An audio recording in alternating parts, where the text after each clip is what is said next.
Chapter 1979.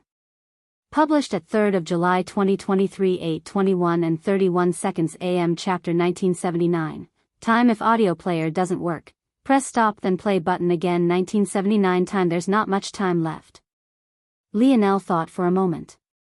There was only a few hours left before his soul constructs would vanish. The current progress was worthwhile. He had taken out 2 constellation families, arguably 2 that would have been the most threat to him during the late game. In addition, he had dealt with a hidden ace like Ramon as well before he could build up any more momentum. The strength of Ramon's army wasn't to be underestimated. Even after the battle had gone on for so long, only a few of them had suffered casualties, while the amount of dream force Lionel had wasted reconstructing the soul constructs was more than he wanted to think about.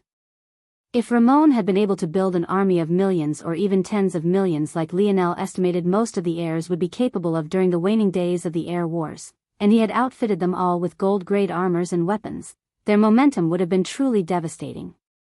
Gold-grade treasures didn't seem like a big deal, but it had to be understood that only the richest of seventh-dimensional existences would have one or a few to supplement their battle prowess.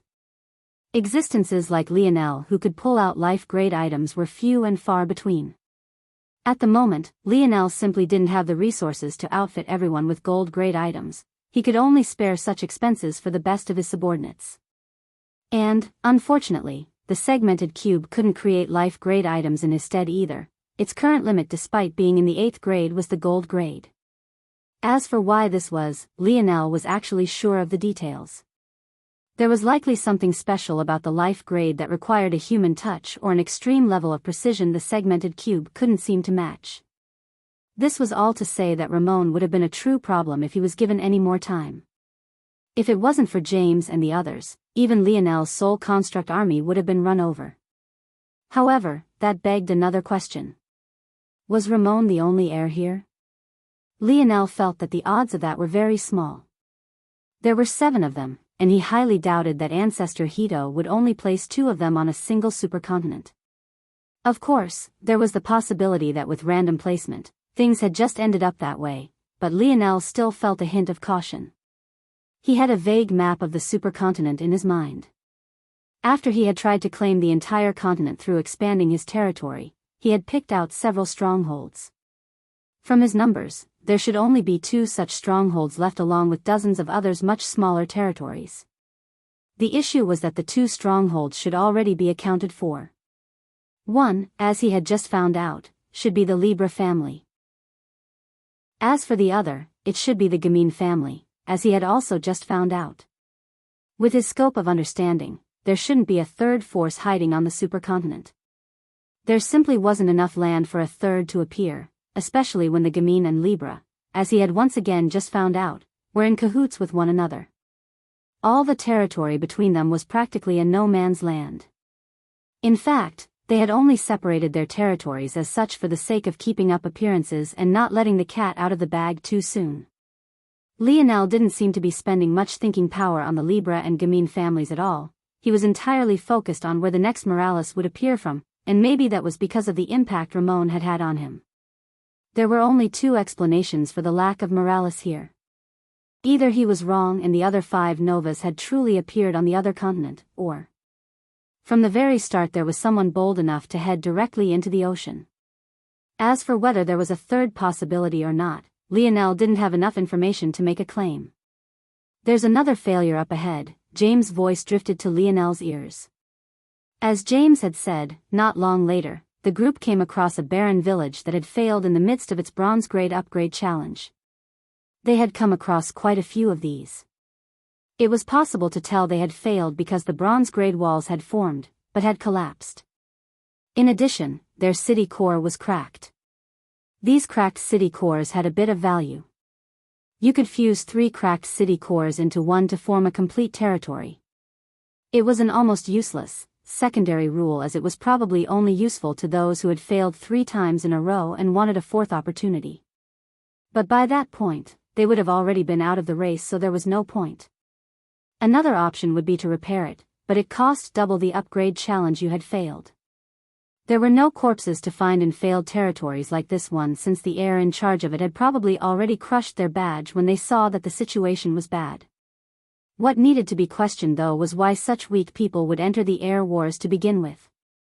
If Lionel was correct, they were probably from fringe 7th-dimensional families. They probably even had 6th-dimensional individuals in the midst as well. What needed to be questioned though was why such weak people would enter the air wars to begin with.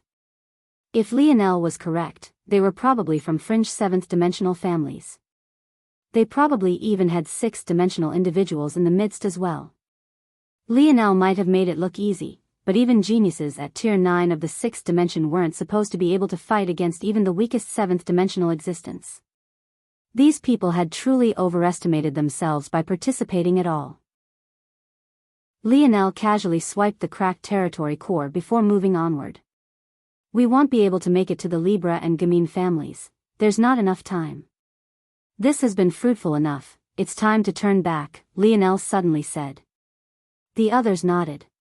They were beginning to feel a bit of fatigue as well. It had already been a near half-day since they set out and they had been battling and marching since. The suppression of these air wars was truly unforgiving. The army of soul constructs and Lionel along with his brothers and subordinates prepared to turn back. However, at that moment, the ground began to rumble. Lionel's gaze narrowed as he looked into the distance. More chapters coming. Chapter 1980. Published at 3rd of July 2023 8:21 and 26 seconds AM. Chapter 1980. Retreat. If audio player doesn't work, press stop then play button again. 1980. Retreat, Lionel said calmly. He took a glance at the distance just a single time before turning away. With a leap, he landed on Little Blackstar's back, his expression calm. In the distance, an army led by Huan, Droit, Hewlett, Druid, and most obviously, Kiza, had appeared. They rode on the backs of beasts that were all quite shocking and powerful, so much so that although he had long since looked away, Lionel's eyes couldn't help but narrow. Lionel didn't recognize those beasts, but the people of the human domain most definitely did. Those were the very beasts that the Leo family had prepared beforehand, beasts that had given them a great advantage previously, but had suddenly now come under the control of the Gamine and Libra families. The Leo family's only choice was to be quite devastated about this. They were among the rare few that had two members of the Cataclysm generation with both Conan and Gunter, but neither of them were strategists and they were both quite simple-minded. In order to defeat them and claim their beasts, Kiza and the Libra twins only needed to defeat Conan. So long as Conan's badge was shattered, his beasts would be left behind. This was the difference between using a kill exchange for a beast and using points. If these beasts had been exchanged with kill exchanges, then they would have disappeared along with Conan and Gunter when they exited the air wars following their loss. The Leo family had used a loophole to gather a large amount of beast subordinates for just 1 point each. By the time Kiza had gotten to them, they had already gathered over 100,000 in this way. Normally, it should have been impossible for these beasts to so easily follow a new master like this, but the Gamine family had an advantage that the others didn't. And that was their comprehension of the soul. Controlling such low-talent beasts was actually extremely easy for them. Now, a great horde was charging after Lionel and the others. Lionel had thought that something like this might happen after he ran into the Libra twins. The two of them already had his general location, and they also had methods of relaying this information back, so that meant for as long as Lionel didn't notice, those two had probably been monitoring his movements. After they died and the connection was severed, the Libra and Gamine families had probably decided it was time to press forward. Those beasts. Their constitutions are weak, but they're all in the 7th dimension. It must have taken quite a bit of investment to do that. That's also a decent loophole to exploit as well. But those beasts shouldn't be native to the Gamine or Libra territories, so it must have been claimed from another family. The only families or organizations with enough capital to use this method have to be among the few most powerful. It could only be one of the constellation families. Why are you running, Great Emperor Lionel? You've seen me. Are you not going to kill me? Lionel's expression flickered. He recognized this voice. It was one of the Libra family twins that he had met during the true selection. His gaze became colder, but he didn't respond. The speed of the beasts the coming army charged with were not slow. They had just appeared over the horizon, but they were already rapidly closing the distance. Although it was true that if it wasn't for their inhuman abilities, even seeing or hearing one another would be impossible right this moment, this distance was still close enough for them to close within a quarter hour. The only reason Lionel had been able to cover so many hundreds of kilometers of territory to begin with was because of the speed of the seventh dimension. But now that very speed was coming back to bite him. There was no way for him to make it back to his own territory in that time. If he abandoned the soul constructs, their speed would be much faster, but they would still be caught. And if they were caught without the soul constructs present, well, that ending could be imagined. Little Blackstar was especially fast, but that was in his normal form. In this form, where he used his mimicry to imagine a much larger, more powerful creature, he wasn't even a tenth as fast. The best option seemed to be to stop and fight. Their army was just shy of 200,000 strong, and Lionel still outnumbered them greatly with things the way they were. However, Lionel abandoned that idea instantly. They weren't 200,000 strong, they were 400,000 strong. Each of them rode atop of beasts that multiplied their power. On top of that, half of them were Libra family members who were charging forth in tandem. When they worked together, their power was worth at least 3 people on the lower end, far more depending on their level of genius. This size of army was already enough to clash head-on with Lionel's soul construct army and not lose out. These were true geniuses of the constellation families, a large segment of whom had made quite a name for themselves in the Void Palace. The Morales ancestors frowned when they saw this scene. They had already known that Lionel's actions were risky, and his timing of retreat wasn't bad either. The problem was that this Kiza's timing was even better. She seemed to have been lounging around until she suddenly decided to pounce, even using a teleportation reward they had received from a dungeon to press their advantage and make sure they caught up. The Leo family had lost so miserably, and yet she had hardly needed to lift a finger. Now it looked as though Lionel was about to suffer the same fate. Even now, the young woman reclined in a sedan, sipping a drink as the twins continued to roar out derogatory comments. It seemed that the Libra and Gamine family were intent on ripping down all of the shock and awe Lionel's actions had brought to this moment. If he ended up falling this way, running in his final moments, everything else would seem to have become meaningless. The man in question, though, continued to look forward, his gaze sharp. Chapter 1981. Published at 3rd of July 2023 8:21 and 25 seconds AM. Chapter 1981. Monster in Pretty Flesh. If audio player doesn't work, press stop then play button again. 1981. Monster in Pretty Flesh. The distance between the group only continued to close. Lionel took a different direction, his mind flickering with several thoughts. It would be the end of the road if his group was pincered into 2 directions, so he was constantly ensuring that there wasn't a territory in the direction he was heading. But just as he expected, within a quarter hour, they had caught up. His calculations were too precise to get something so simple wrong, something that was quite unfortunate in this case. Lionel had already restructured his army. The moment they caught up, he sent out 100,000 to block. But to his surprise, Kiza waved a fan and the formation suddenly changed. The tide of beasts, Libra and Gamine family members split. 500 from the left and right surged forward, surrounding the group of 100,000 from the front and back, engaging in a battle 1,000 against 100 times their number. 2,000 if the beasts were counted as well. The reaction was swift and strong. Lionel's eyes narrowed. It was clear that Kiza had prepared for this possibility long ahead of time. 1,000 wouldn't be able to hold back the entire tide of 100,000, obviously. But they were strong enough to protect themselves even against such numbers, and they didn't need to delay for long. The maneuverability this group had with the help of these beasts was far beyond what Lionel had. This was proven by how easily they had changed formation and swallowed up the 100,000 Lionel had sent out. They didn't have to stop them for long, they only needed to outrun them.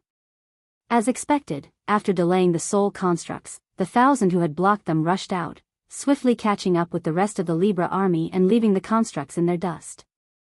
At the same time, the archers turned on the backs of their beasts, raising their bows high and firing volley after volley. There was already too big of a gap for Lionel's bow domain to suppress their bow force. But even if he was close enough, they were using real bows and arrows. Unless they had been aiming for him directly, he wouldn't be able to do anything to them. Lionel's soul constructs were mowed down one after another and quickly lost 1/10 of their number. Lionel hesitated for a moment, but in the end decided not to use the stamina necessary to reconstruct them. Although they continued to run forward and dodge to the best of their ability, they were limited in what they could do against so many archers. It looked like even those not skilled in the bow were firing, something that could only mean one thing: Kiza had outfitted them with bows and arrows just for this occasion. The army swiftly caught up again. Lionel had no choice but to send out another 100,000 as a delaying tactic. However, this time, they were prepared for the separation, splitting into two as well and rushing toward the front line. Kiza waved her fan again and the army that had just split into two split once again, dividing into four and curving around, repeating the very same action. Lionel's change in formation, although he could control the constructs with his mind whereas Kiza had to control them with singles, was simply not as fast. These beasts were relatively normal in strength in comparison to their tiers, but their speed was exceptional. In addition, while none of the heirs Lionel had come across were above tier 3, these beasts all seemed to be. The weakest were at tier 4 and the strongest were at tier 6. Not only were they elite in speed, but even while they were average in strength, their tier was more than enough to make up for it. The army swiftly caught up once again in even less time than before. The archers continued to fire backward, but the pressure on Lionel's back was even more suffocating. Ha ha ha ha. The laughter of Juan and Droit echoed through the air. They were told by Kiza to make this process as humiliating as possible, but even without her words, they would have done so anyway. Back during the true selection, they had suffered a small loss at Lionel's hands. As geniuses who were rarely challenged by anyone, they had a deep-seated pride. Seeing Lionel run away from them like this, they felt endless satisfaction. Keep running. Your Morales family only amounts to this much. You're a disgrace. I heard your father was some monster. How'd he birth such a coward? The words and laughter of Juan and Droit were especially grating on the ears to the Morales, but to the other families, especially the ones that had the words and laughter of Juan and Droit were especially grating on the ears to the Morales, but to the other families, especially the ones that had already lost their geniuses to Lionel's ruthlessness, couldn't help but feel that some of their rage was finally being vented. The only shame was that if things continued like this, they believed that Lionel would definitely crush his badge in time. There wasn't enough pressure on him to stop him from doing so. But his death could be arranged later. If they could guarantee his humiliation right now, they would gladly accept it. The only one who didn't seem happy about this was Conan. He looked toward Kiza with a livid expression, blood still dripping down from his lips. It should have been him. Slap. Conan grabbed the back of his head and looked back with a glare. However, when he saw who had slapped him, he looked down to the ground, gritting his teeth. It's your own fault you're in this situation. You're not strong enough to think that your fist can get you through everything. You should learn a thing or two from that woman. Better yet, it would be best if you asked for her hand in marriage. Conan shivered. Him? Spending a lifetime with a wife like that? He felt his heart grow cold. That woman was a monster in pretty flesh. Chapter 1982. Published at 7th of July 2023 12:10 and 28 seconds p.m. Chapter 1982, Fool if audio player doesn't work. Press stop then play button again. Chapter 1982 Fool. Lionel's gaze was frighteningly cold. He sat on Little Blackstar's head in silence, his back as straight as a javelin. The only part of his body that seemed to be moving was his fluttering hair. As for the rest, even his eyes weren't blinking. It had been a long time since anyone had provoked him to this extent. The last time that had happened he was still a disciple of Valiant Heart Mountain.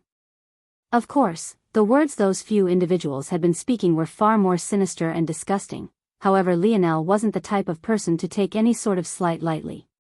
His patience was short, his fuse was shorter. However, at that moment, he didn't seem to have heard anything. The Libra and Gamine family couldn't gauge his reaction at all. All they saw was a perfectly straight back. Only the human domain could see the frigid air he was exuding. Those pair of pale violet eyes seemed to become the only sight worth witnessing for a moment. But after the fourth attempt Lionel made at stalling the army rushing after him, even the impact of these cold eyes seemed to have been diminished greatly. What good was looking cold and imposing if you didn't have the strength to back it up? For a Morales to swallow such insults time and time again, running with their tail tucked between their legs, it could only be said that they didn't have any other left. The Libra and Gamine army swiftly caught up once again. This time, Lionel seemed to throw all he could at the wall. 500,000 soul constructs turned around and rushed toward them. They spread themselves thin, the deepest line only being at 3 soul constructs deep while many just had 2. Lionel's goal was obvious. He wanted to cover as much latitude as possible so that the Libra and Gamine would struggle to maneuver to the right and left. However, when she saw this, Kiza's lip curled with disdain, her indifference almost palpable. This time, she didn't change the formation at all. Her fan simply snapped close and she pointed forward. Roars erupted from the Libra and Gamine army. They seemed to break out into a speed that was just about 10% faster as they surged forward. The archers turned their attention toward their backs and pointed their bows forward, unleashing a rain as the front line blasted through. This time, Kiza didn't bother to outmaneuver them. A formation as thin as this couldn't possibly stop them, they would slice through it like butter. Many could only shake their head at the sight, but they didn't know what else they would possibly try in this situation either. When Lionel tried to send out a real formation, Kiza would just outmaneuver it.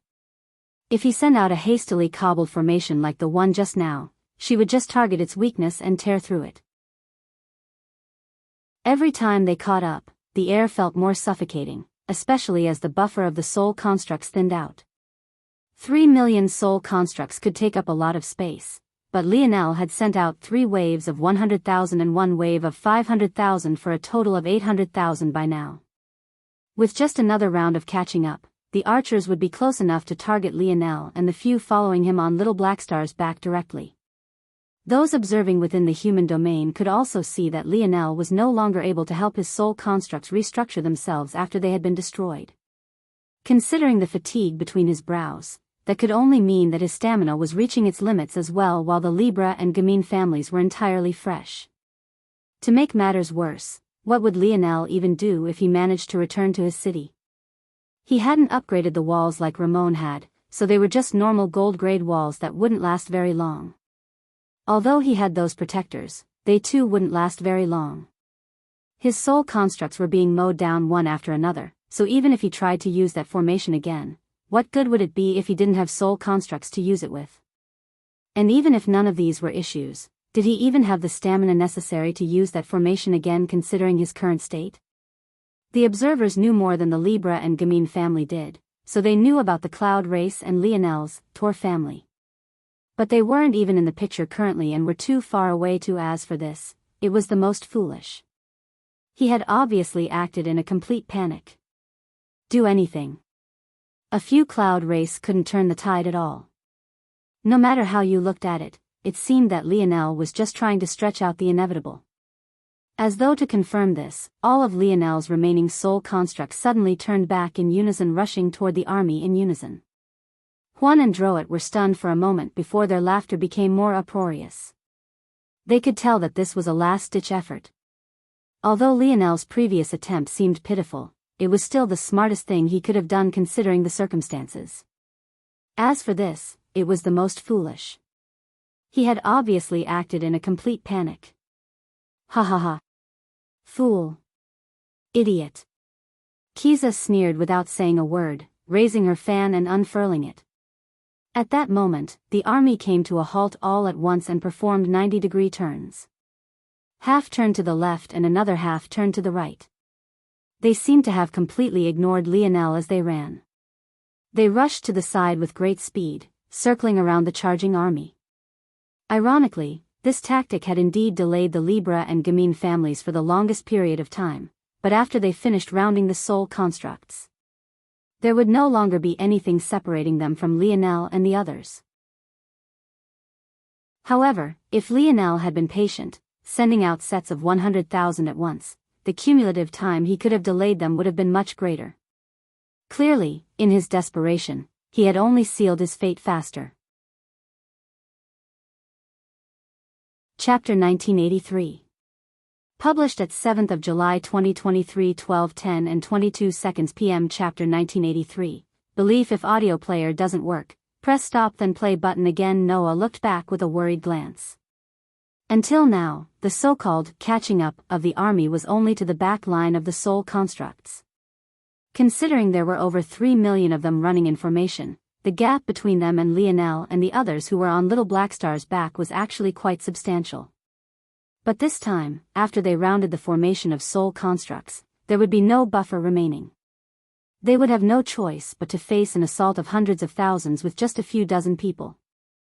The outlook seemed to be incredibly bleak. When Noah looked around, he saw many worried gazes as well. Until now, everything had gone exceptionally smoothly. Everything was under Lionel's calculations and nothing had deviated from the original plan. They had had many days booked solid with meetings before the air wars even began, all so that Lionel could assure them of his plans and so that they would be ready to execute them at the greatest possible speed. Of course, the likes of Noah and the others didn't know how rare it was for Lionel to do such a thing.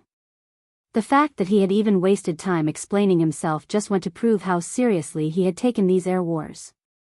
But the first time Lionel went off script, the first time he did something that could be considered to be quite risky, they seemed to be suffering for it. Noah's gaze shifted and his pupils suddenly constricted. The person in his line of sight was Aina. She looked completely calm outside of a bone-chilling coldness in her eyes. When his gaze shifted again, it landed on Lionel's brothers. Joel, Milan, Drake, Raj, Arnold, Gil, Alan, and Franco. They too were eerily calm. It shifted again and it landed on James.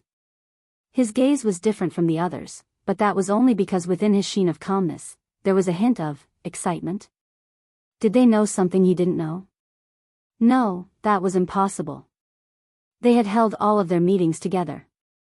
Although it might have been possible for Lionel to have had secret meetings with them, Noah didn't believe that had happened.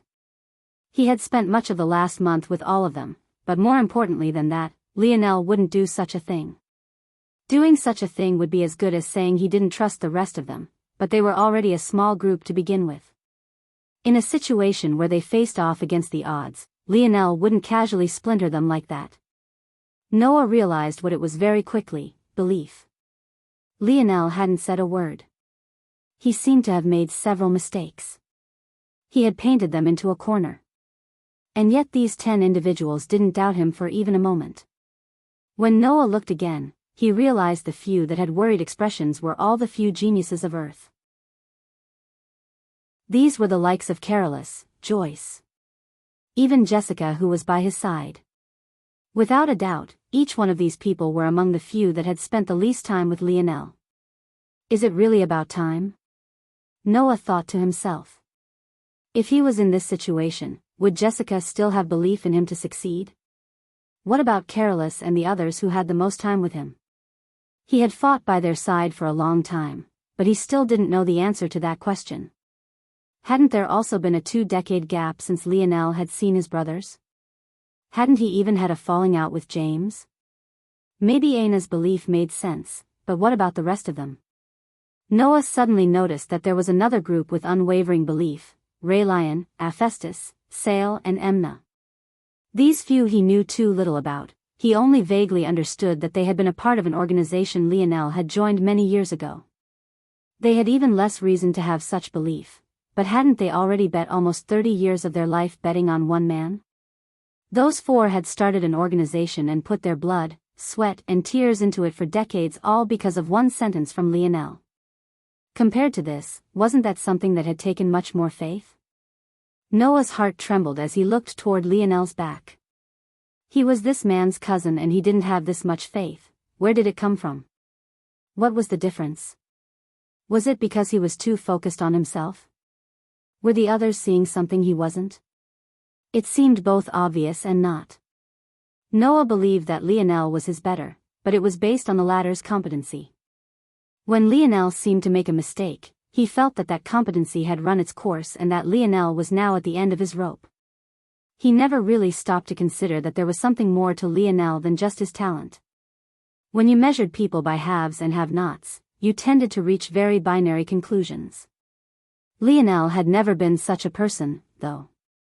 He felt that talent was extremely important, yes. But he also didn't decide a person's value by such a thing. And, quite ironically, when one thought about it, when had Lionel ever thought that strength was the end-all, be-all? How many people more powerful than himself had Lionel defeated on his way to his current height? How many impossible battles had he fought? How many miracles had he created? At that moment, the rumbling of the earth reached a point where it couldn't be ignored. Noah looked back to see that the army had already finished rounding Lionel's soul constructs. They were no more than half a kilometer away, a distance that was practically meaningless. Lionel suddenly stood to his feet, calmly taking the white lion bow out and stretching it to full moon. His hair fluttered in the wind and the coldness of his gaze descended onto the approaching army. Chapter 1984. Published at 7th of July 2023 12:10 and 21 seconds p.m. Chapter 1984. Soul-bound. If audio player doesn't work, press stop then play button again. Lionel looked down, with a frightening cold gaze, his expression the picture of calm. Kiza narrowed her eyes, but after a moment she relaxed. She didn't even put her defenses up. If Lionel thought he could mow her down from such a distance, he was sorely mistaken. She had already predicted that Lionel would try this. The last thing a person could do in this situation was to take out the heirs, that way victory could be secured despite a disadvantage. She had already used a similar strategy against the Leo family, so how could she fall for it now? Wouldn't that be too much of a joke? Kiza's fan snapped close once again and her sedan seemed to sparkle. It was subtle, but it was impossible for Lionel's sharp vision to miss it. Although Kiza wanted to hide it, to her it wasn't absolutely necessary for it to be hidden either. Whether Lionel knew it was there or not hardly made a difference. However, she didn't know how true this was, because she was never Lionel's target to begin with, neither were either one of the Libra twins. You finally want to fight back now? Juan's voice boomed. Tell you what, Lionel. If you admit the Morales family is trash, we can consider letting you go and giving you another chance. How about it? Droit added. Juan laughed. He felt these words said by his brother were truly excellent. His laughter was his agreement. Of course, this chance would only be another small head start before they swiftly caught up again. However, to them, it didn't really matter whether Lionel accepted their offer or not. Their goal only seemed to be to drag Lionel and the Morales family through the mud as much as possible before claiming their victory. They wanted the entire human domain to see and witness this moment. So, thwack. The arrow was simply too fast.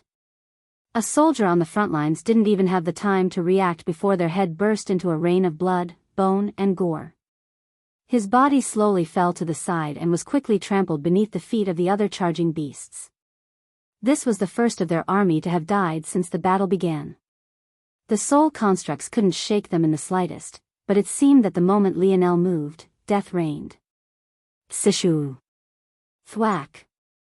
Another arrow was released and another fell and was trampled. Every time Lionel pulled back his bowstring, another would die. None of the army knew who he was going to target next, but they all felt a formless pressure suddenly shrouding them. Somehow they knew at that moment that no matter what they did, so long as he decided to target them, they would be dead. It wasn't just the people who sensed the shift, but even the beasts themselves. Their blood seemed to run colder, their bones and muscles stiffening. Their speed fell. Though it was only by a small factor, to sharp-eyed practitioners like them, that slight delay was all too obvious. Lionel pulled his bowstring again and another fell. It was just a single man attacking an army of hundreds of thousands. However, it was ironically this that made it so frightening. If it was an all-out battle and people were falling left and right, the situation would still be fine. But this oppressive atmosphere where no one knew who would be targeted next and death seemed to be instant filled each one of them with a seed of fear. Male or woman, ugly or beautiful, there didn't seem to be a rhyme or reason to his choices. In the beginning, Juan and Droit still tried to hurl out insults, but they noticed that every time they did, Lionel would release another arrow. It was as though Lionel was firing in retaliation for their words. Every death was slowly being transferred from Lionel's shoulders to that of the two of them. Their insults quickly became softer and less harsh, until suddenly they didn't dare to speak at all. Kiza's eyes narrowed. Lionel could obviously kill more than one at once, but he hadn't done so. He was deliberately suppressing them in this way, and by this point, the humans and the beasts had stiffened so considerably that their speed had dropped by as much as 40%. However, after a moment, Kiza sneered. Fear only worked when you had your own mind, and the current speed was dictated by the beasts. Beasts under her control. She waved her fan and a surge of force came out from her. At that moment, the eyes of the beasts glazed over and they seemed to forget everything but running. Their speed picked up again almost immediately and the distance that had begun to slowly widen began to close once again. By this point, there was already less than 200 meters between them. Lionel, though, seemed unmoved. Raising a hand, his gaze suddenly flashed. The beasts of the fallen Libra and Gamine family members were suddenly enveloped by a strong spatial force. Lionel had realized long ago that the reason Kiza was able to control the formation changes so smoothly was because she was in control of the beasts. Because of that, even after their riders had fallen, these beasts continued to run uniformly within the pack. And as a result, they were well within range of Lionel's abilities. The beasts instantly went from behind Lionel and the others to in front. Kiza frowned. What was Lionel going to do with a few dozen beasts? He couldn't be this stupid, could he? At that moment, Little Blackstar raised his large paws and pressed down with great force. The dozens of beasts were slaughtered unceremoniously. Rise. Lionel said lightly. Kiza seemed to finally understand what was happening. She had the advantage in speed because of the beasts they were riding. Lionel wanted to use his soul constructs to take advantage of this for himself. Like this, it would be much more difficult for them to catch up. However, when she realized this, Kiza finally couldn't seem to hold her laughter back. She raised her pretty head and laughed heartily, the sound being far too sweet for the sinister intention behind it. In the crowd of those watching, a gorgeous woman wearing a sparkling purple dress that clung to her curves covered her cherry lips with a glass of wine. This woman seemed to be almost an identical copy of Kiza. She was none other than Mistress Gamine, the current matriarch of the Gamine family and Kiza's mother. What a little fool. For someone who uses soul constructs, shouldn't he understand? What good is killing this first if their souls are what are bound? Lionel raised his hand, suddenly feeling a great resistance against his command. Violet fog billowed out from him, but it seemed to be obstructed by invisible chains that he couldn't shatter instantaneously. However, in that moment, the coldness in Lionel's eyes seemed to reach its peak. If the others had paid more attention, they would have noticed that there was indeed a pattern to who he had killed. All of them had ridden tier 6 beasts. This was his plan from the beginning. Or more accurately, the first of it. As for these chains, a vortex of violets suddenly expanded out from Lionel's body. Emperor's Edict. Shatter. Kiza's laughter came to an abrupt stop as a spike of pain traveled up her spine. Illusory shackles shattered like glass and dozens of beasts arose. Lionel and the others leapt down from Little Blackstar's back as the latter reverted to his true form and flickered into the void. Aina, Lionel said lightly. Aina nodded without much of a word. Chapter 1985. Published at 7th of July 2023 12:10 and 22 p.m. Chapter 1985. Sundial. If audio player doesn't work, press stop then play button again. Aina's golden gaze began to flicker, a dense red fog coming from her body as she raised her hands.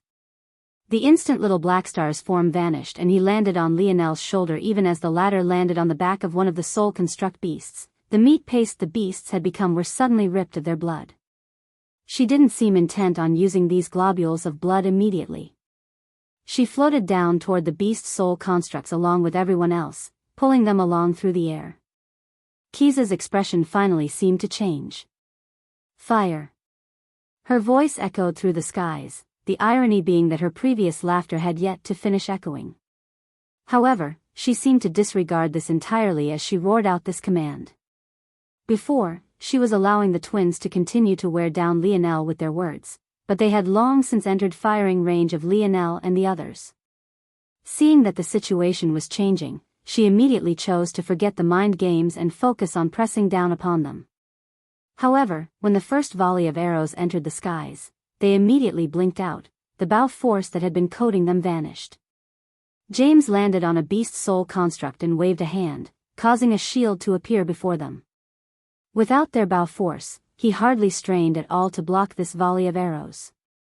In that moment, everyone had found a beast for themselves and they surged forward. Right then, the distance that had been quickly closing stopped closing entirely, and then Lionel and the others began to pull away. Lionel had only targeted Tier 6 beasts. In order to maintain the formation, Kiza had to make all the beasts uniform in speed. But that didn't mean they all had the same speed. Those that were Tier 6 were substantially faster than those that were still of Tier 4.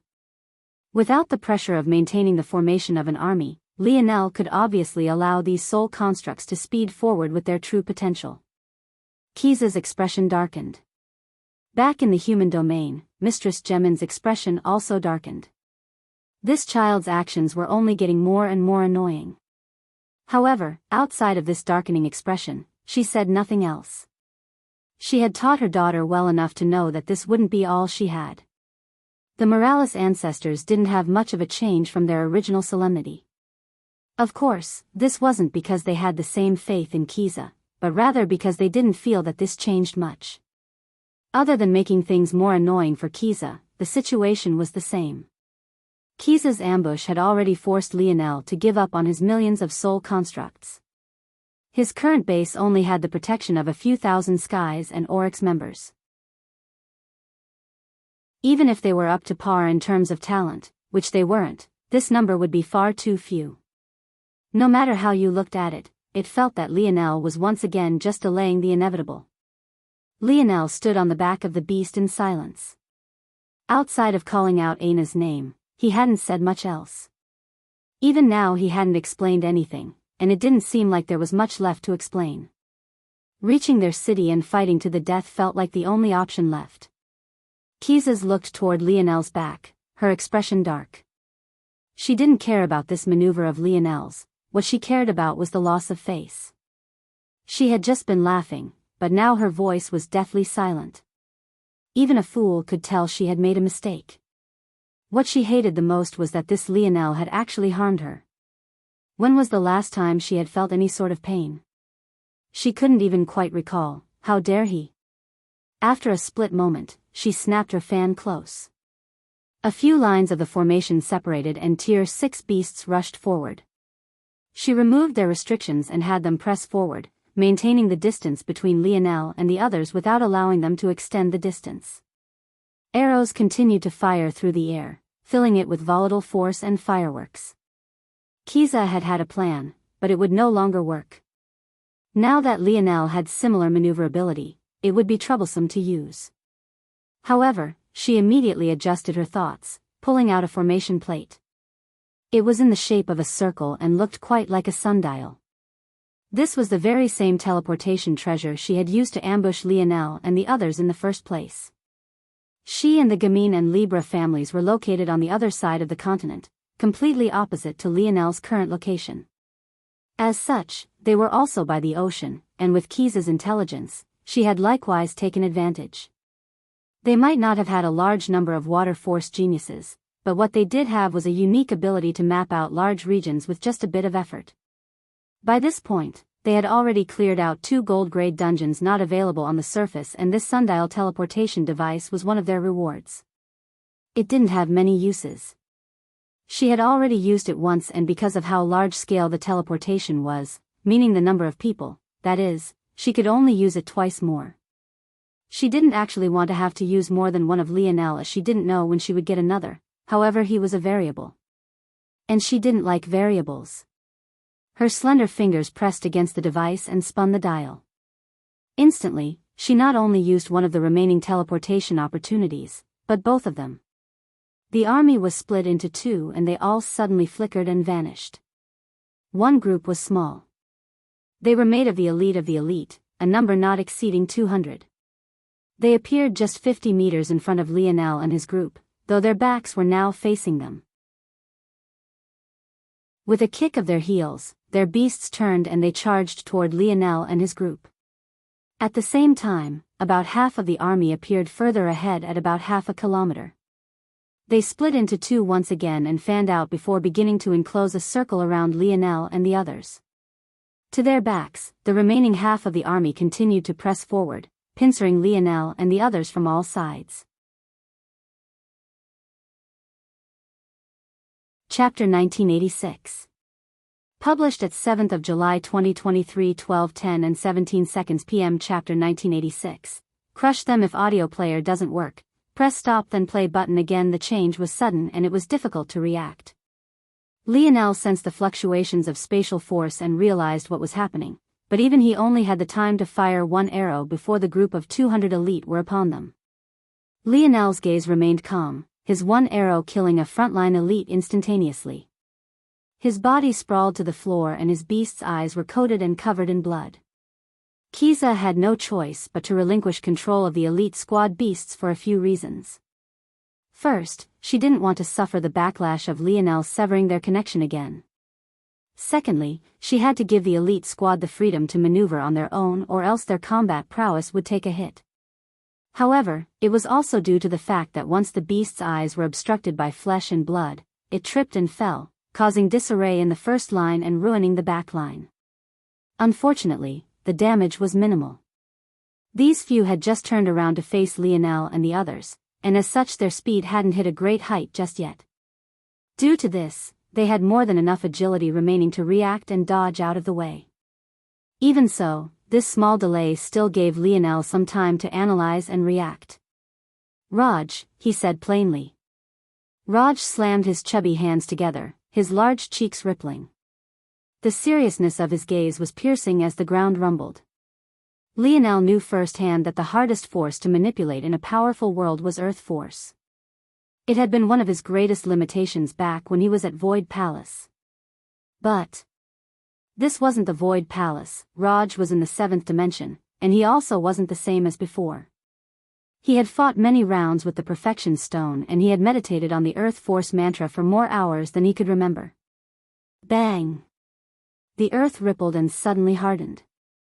Spikes of shimmering diamond and crystal collapsed and fused out from the ground before surging up and ripping through the disorganized group of elites.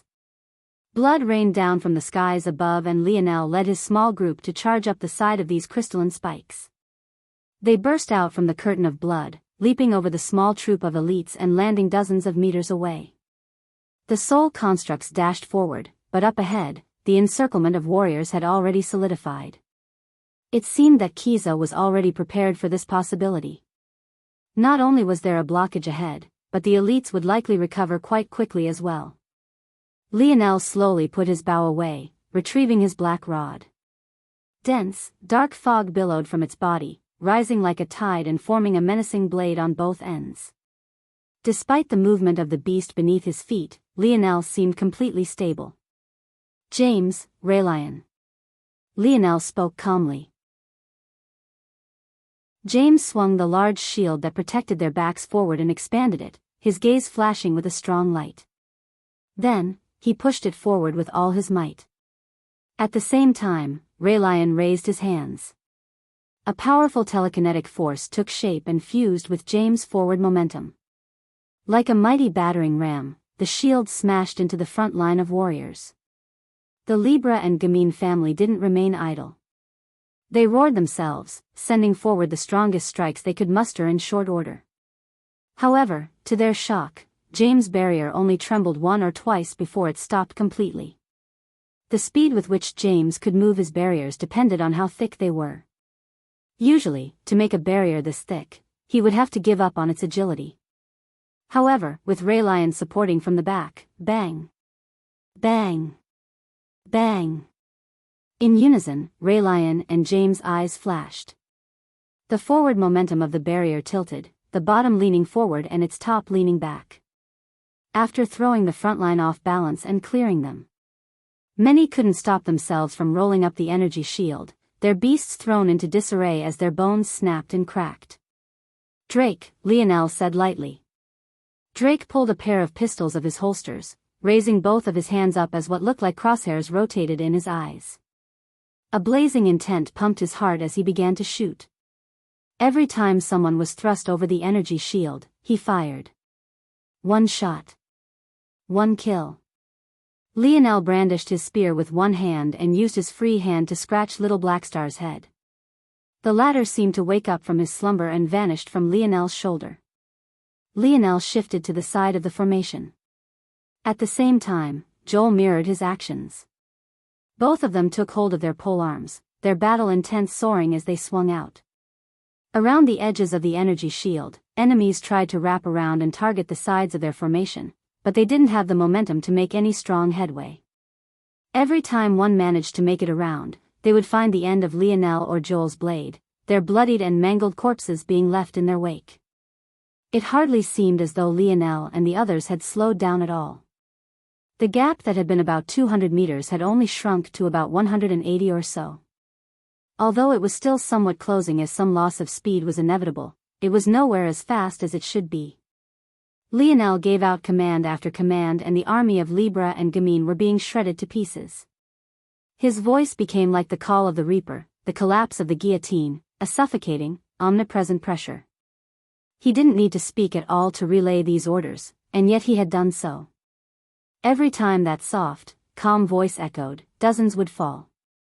Even so, the distance continued to close and the fatigue of the small group was only continuing to accumulate. Daylight seemed so close and yet so far away.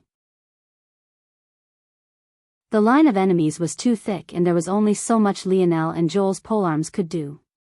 The moment they slowed to a certain point, being swallowed from all sides was the only result. Kiza's eyes flashed.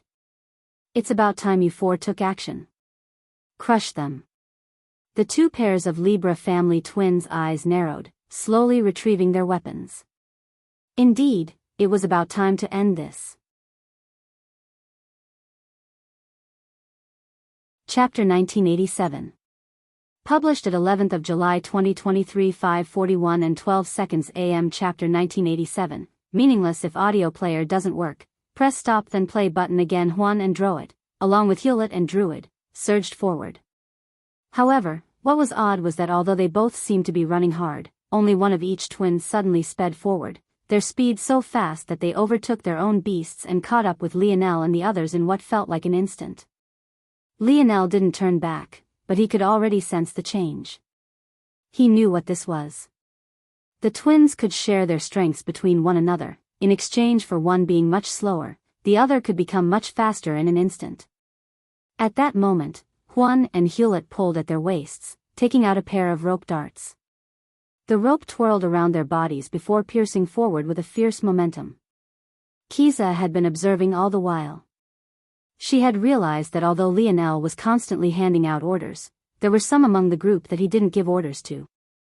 At the same time, these few he didn't give orders to also seemed to have the worst expressions and reactions to the situation. She was a person quite used to playing with and manipulating the minds of others. How could she not sense this crack in Lionel's armor? As such, the moment she ordered the four forward, she told them exactly who to target. Most of Lionel's group seemed to just be along for the ride, and even with Lionel's small victories, their expressions remained solemn. These sort of weak links deserved to be poked and prodded at. The rope darts whistled through the air, their speed faster than any whip and overtaking even an arrow in the blink of an eye. Juan's dart appeared before Joyce while Hewlett's appeared between careless brows. The harsh whistling stung their eyes and they couldn't seem to react in time. At that moment, Noah unleashed a roar, leaping up and swinging down his saber hard. Bang! Bang! A strong reverberating impact traveled up Noah's arm. He wanted to use the momentum of the clash to return to his beast and continue speeding forward, but the twins seemed to see through him. Their rope darts turned from a feeling like a piercing arrow to becoming as lithe and gentle as flowing silk.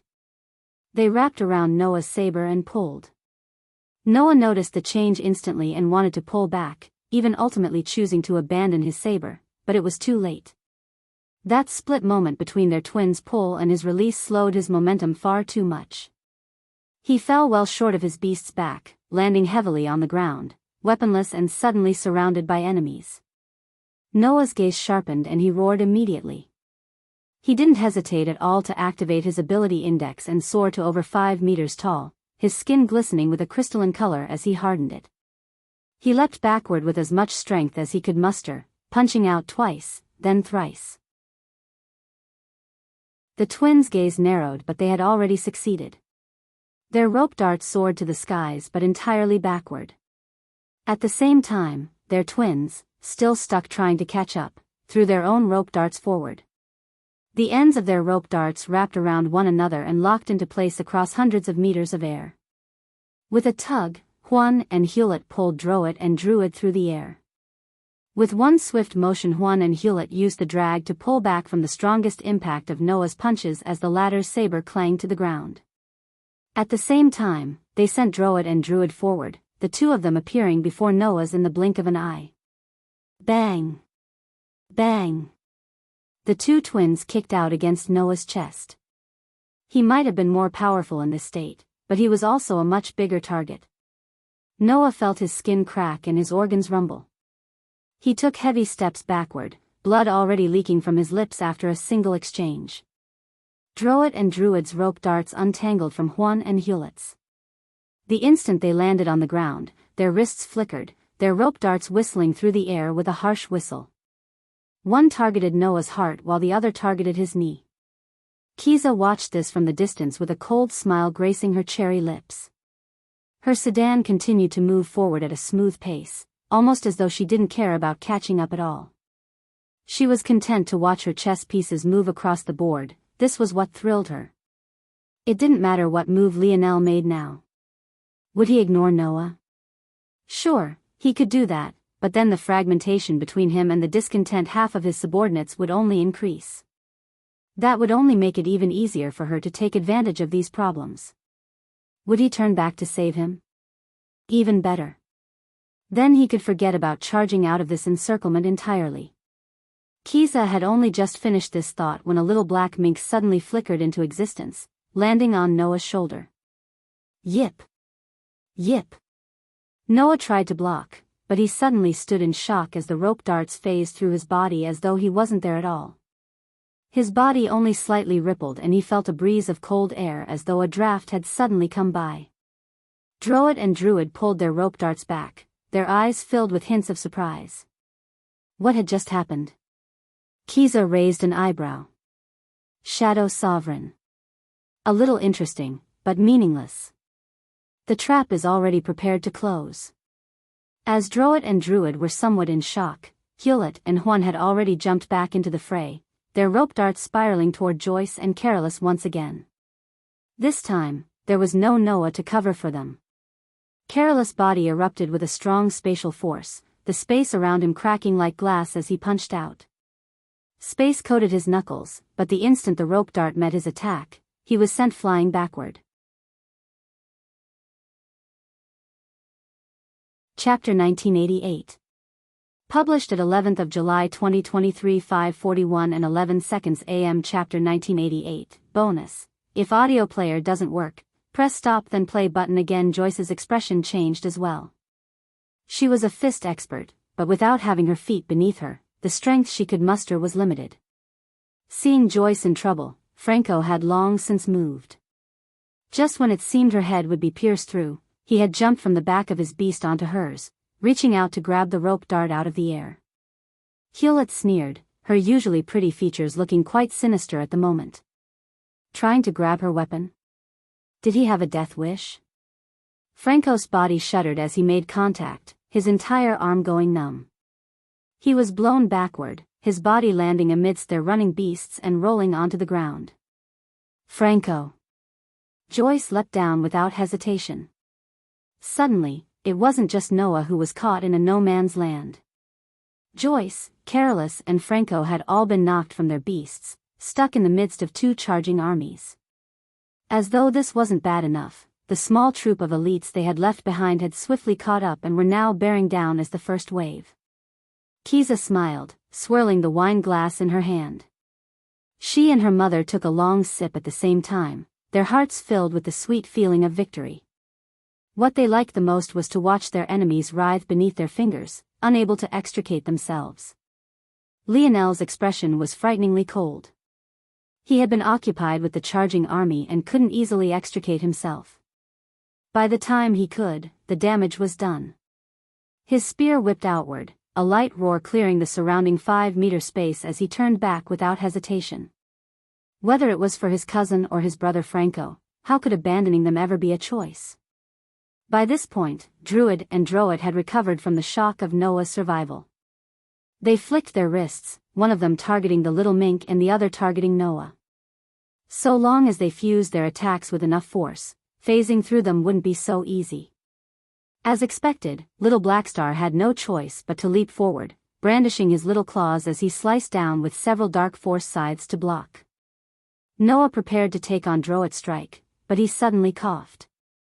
The damage of the previous kicks he had taken head-on were taking their toll. But then, not only had Druid and Droid kicked him, but they had amplified their strength through Juan and Hewlett. He couldn't gather up any strength without his entire body shuddering. He could only watch with despair as the rope dart approached. But right then, his despair turned quite savage. There was little he felt that he could control in his life right now, but he could at least die without being a coward. He roared out, his body expanding to 10 meters. Ignoring the pain, he punched out with everything he had, his momentum overbearing. Even so, bang! Noah's entire right arm shattered and he was sent flying back.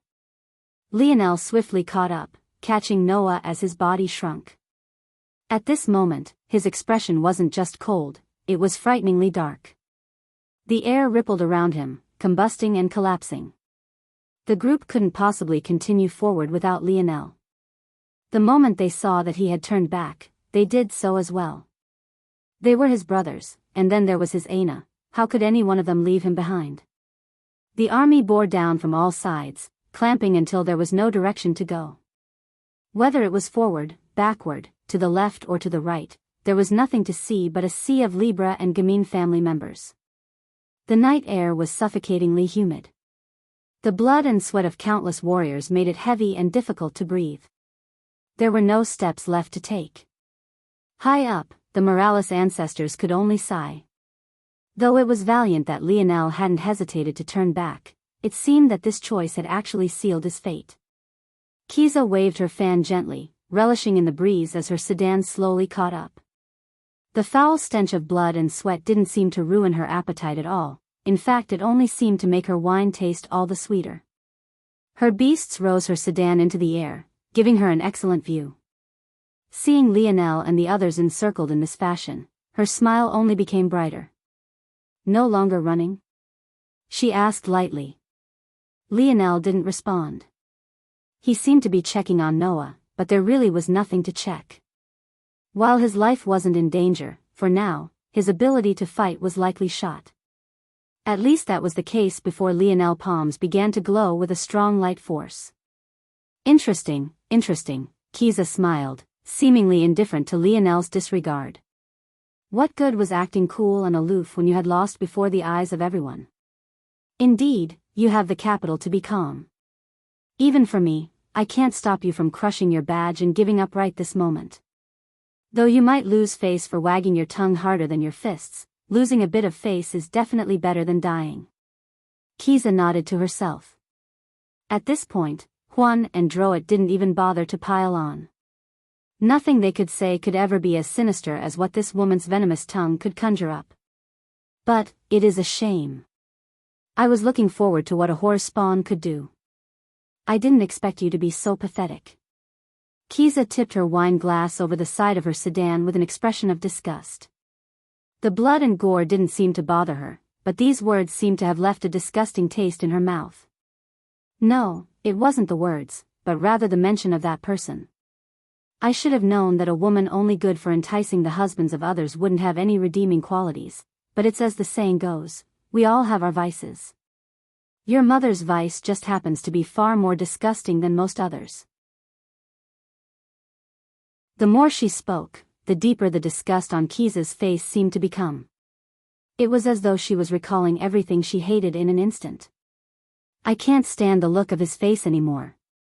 Kill him or get him to quit and run with his tail tucked between his legs. I can't be bothered to care anymore. About here should be good.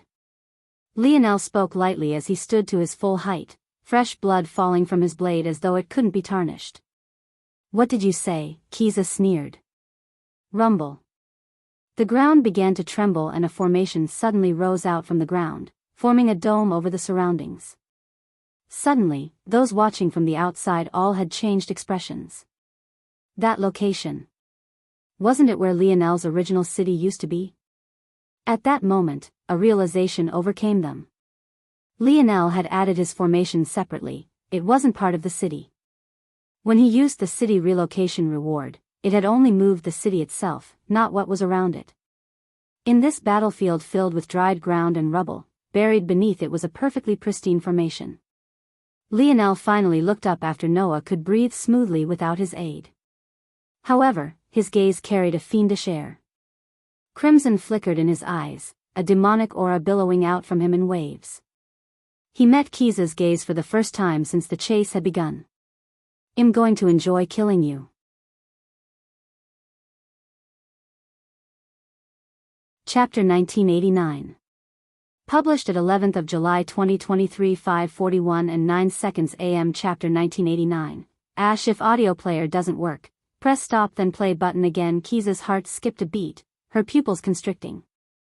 However, after a moment, she slowly managed to calm down. She realized what was happening and made the same deductions as everyone else a step quicker. She didn't know a lot about this formation.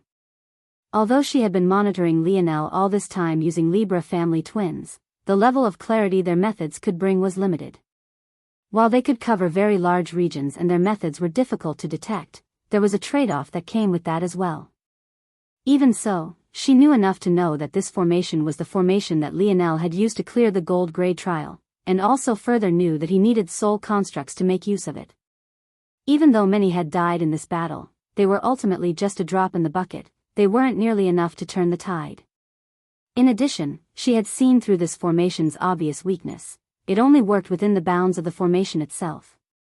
Even if Lionel had some other trick up his sleeve, it would only take a slight step out to deal with this situation. That didn't even mention the fact it greatly drained Lionel. Not only was their army stronger than a 3 million strong gold grade tide, Lionel was already feeling hints of fatigue. How long could he possibly use the formation? All of these matters made Kiza sneer, but right then, all she saw in Lionel's eyes was disregard. He looked at her not like an enemy, not like a beauty, not like a peer, but rather like a lamb on a chopping block. She wasn't just an annoyance, she was an inferior life form. Despite the fact she had the high ground, it felt as though she was already being trampled beneath his feet. Lionel took out 3 cracked city cores and pressed them together at the same time. One had failed a silver grade upgrade while 2 had failed a bronze grade upgrade. Taking the silver grade upgrade failure as their core, they combined into a new bronze grade village core. Before anyone could wonder what Lionel was doing, he had already swept through and accepted the silver grade upgrade challenge.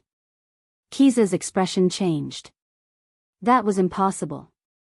According to the rules, an upgrade challenge couldn't be triggered when there were a number of enemies within a certain distance of your territory. She couldn't understand how Lionel could even accept the upgrade when it shouldn't have been available in the first place. But even so, what was the point of this? A realization overcame Kiza, but it was already too late. Lionel's finger flickered and just as the tide formed, a bolt of lightning descended from the skies, killing them all. He had activated a silver grade instant clear reward.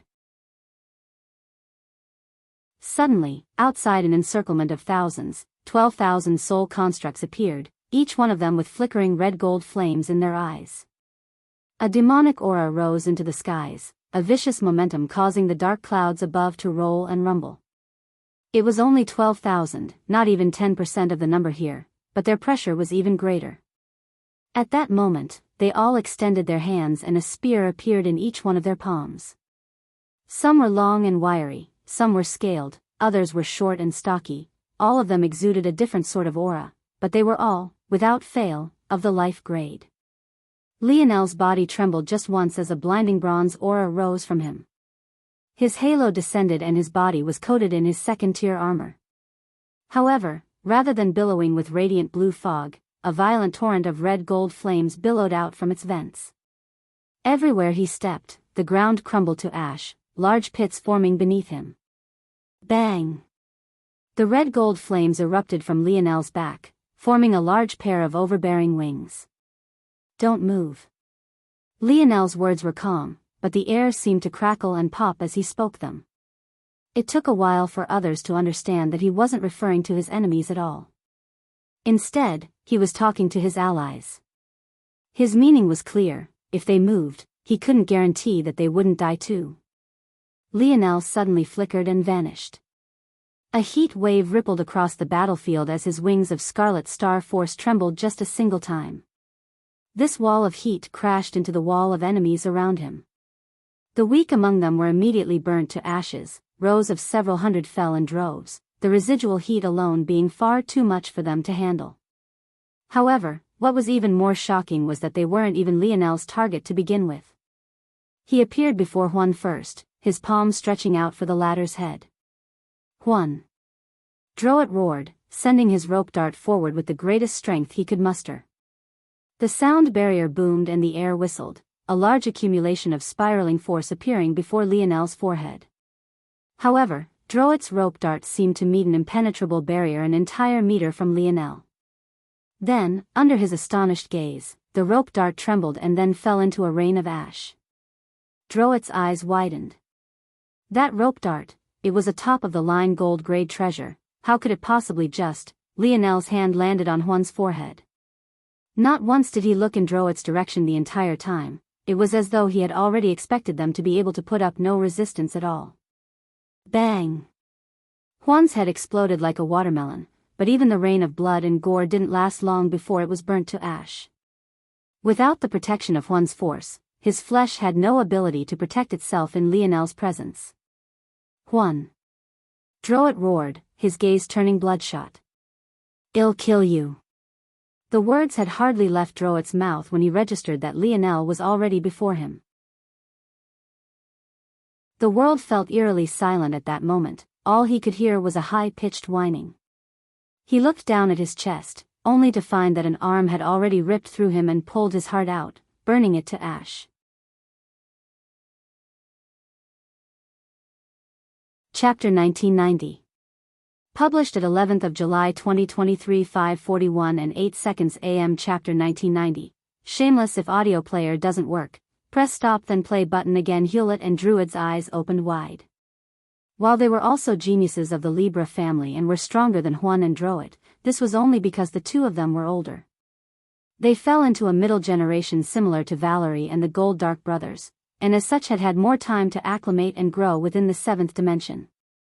However, in terms of talent, they were both inferior to those two of the so-called Cataclysm generation. Seeing the two of them die like this, and so directly, their gazes couldn't help but turn crimson at all. Although nothing was set in stone, they had known for a long time that Huan and Droit would likely become their husbands despite the love they clearly had for Kiza. But now they had been made widows before they would accept such a reality. Their fury rose like a tsunami, but it seemed that they hadn't noticed that today, they already finished their role as the hunter. From this point forward, they were nothing but prey. Lionel appeared in the skies above Hewlett, his foot stomping down just once. Bang! The sole of Lionel's feet and Hewlett's back didn't even properly connect. A wave of heat and wall of wind seemed to fuse into one, descending down with the density of a mighty pillar as she was drilled into the ground. A strong aura of destruction caused Hewlett to spit up a mouthful of blood. Her skin of force quickly resisted, but she could feel it being peeled away inch by inch. If that destructive aura touched her, even without experiencing it personally, she knew that she would become nothing but a pile of ash just like Huan and Droit before her. "Hewlett!" Druid screeched. "What are you all doing?" "Kill them all." There were hundreds of thousands of them, and yet they were all frozen by one man. How could they be any more pathetic? Druid rushed forward, her steps becoming akin to a floral dance and her rope darts spinning around her body like the body of a voluminous dress. The army had been shaken by the flap of Lionel's wing. Ever since the first wave of destruction, they hadn't stopped. It felt like they weren't facing flames at all, they were facing the fiery abyss of hell, a place where you could only be chewed up, but there would be nothing at all left to spit out. Even so, they had no choice but to follow Druid's orders. They roared out, swarming toward Lionel, but at that moment, the soul constructs that had been completely immobile suddenly moved. The ground shook as they took a step and thrust out together. In that instant, with just a single attack, over 10,000 of them had fallen. Lionel struck out with his palm, meeting Druid's attack head-on. Bang! She crashed into the ground below as Lionel kicked downward once again, driving Hewlett even further into the ground. He didn't seem to have registered that she was a petite woman at all. His mind projected nothing but a meat bag. Druid surged into the air, a large amount of water force breathing life into the surroundings and seemingly trying to fight back against Lionel's Scarlet Star Force. Lionel's head tilted in her direction. His eyes seemed to shine through the visor of his divine armor, the indifference of his expression palpable. "You're annoying." Emperor's Edict, activated, and Druid's water force was snuffed out as though it was a weak flame. Lionel appeared before her, punching out just once. His fist didn't even connect with her skull, but it shattered into a rain of brain matter and bone. It was as though anything that entered a meter radius of Lionel was only destined for one path, death. Lionel landed on the ground, his heel driving into the back of Juan's head. The last sight she saw in her life was the endless darkness of Earth. Lionel took a step forward. His gait wasn't fast at all. Everywhere he passed, more and more warriors seemed to be roaring and rushing toward him. But without fail, every time they came close, they burst into a rain of ashes. However, he didn't spare them a single glance, his gaze entirely focused on Kiza. Kiza's chest heaved, but she barely managed to maintain a calm expression. If it wasn't for the bead of sweat falling down her brow under the heat, one would have thought that she was completely unruffled. She felt around for her badge and only sighed a breath of relief when she felt it in her palm. Knowing that she could crush it at any time put her completely at ease. "What? Are you very angry?" Kiza sneered. "What good is your range? Will it change your mother? Her actions? Everyone knows the truth already. Plus, after today, everyone will know how shameless the Morales are. You just blatantly allowed him to break one of the rules of the Air Wars. Do you think this is victory? I've already crushed you, and once I leave this place and enter the real world where you can't twist and bend rules to your will, they'll crush you again." Kiza's sneer deepened. She seemed to want to wait until Lionel got closer. She wanted Lionel to try and approach her only to fail in the end. She wanted to see the despair on his face as she disappeared and he could do nothing about it. At the same time, she wanted to humiliate the Morales family. How dare they cheat? This was the only explanation she had for Lionel seemingly breaking one of the rules by activating the upgrade challenge in their presence. However, Lionel's expression didn't change in the slightest. His speed remained the same, his slow walk forward feeling like footsteps grinding against her heart. Lionel closed the distance between the two. Not a single person could seem to stop him. By the time he could probably reach out and touch her, the remaining of the army had already turned to run, only to find themselves being mowed down one after another by Lionel's soul constructs. "Go on. Crush it," Lionel said lightly. Kiza suddenly trembled. Why did he sound like that? "Do it. Crush it." Lionel's voice suddenly came out in a roar and Kiza reacted as though she had been commanded. Her palms subconsciously squeezed, the fear on her face clear. However, when her eyes opened, they couldn't help but widen. She was still in the same place. No. No. How can you be so shameless? She couldn't believe it. The Morales family were bold enough to flaunt their rules like this? So easily? without the slightest care for the reaction of everyone else? Where was her mother? Why hadn't they stopped this farce yet? Why was she still here? Save me. Lionel suddenly grabbed her hair and drove his knee into her face. Kiza entered a daze. She felt the world spinning. Her nose bones entered her face and her front row of teeth all shattered. However, she didn't even have the luxury of flying back, her hair still firmly in Lionel's grip.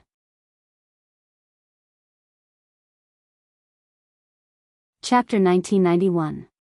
Published at 11th of July 2023 5:41 and 7 seconds AM. Chapter 1991. Reverse scale. If audio player doesn't work, press stop then play button again. Mistress Gemin's expression froze, her glass of wine suddenly cracking in her hands. Morales family. It wasn't just her, many others looked toward the Morales family at once, looking for an explanation. The change was too sudden and it felt like the only thing that could facilitate it would be chilling. However, the Morales family didn't seem to feel like explaining anything. This non-answer only caused the atmosphere to grow more and more heated. Release my daughter. You're all wrong. The voice seemed to cut through the atmosphere, and it was even more shocking when many realized who it was. Of all the people to be speaking up, it was actually the scorned Queen Beauty, and from what it seemed, she was actually defending the Morales family. That formation, for all intents and purposes, is the mind of Lionel Morales.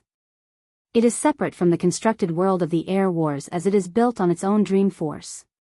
He can break as many rules as he wants within it so long as those rules don't fundamentally break the logic of the Air Wars world and the action he is executing doesn't require feedback.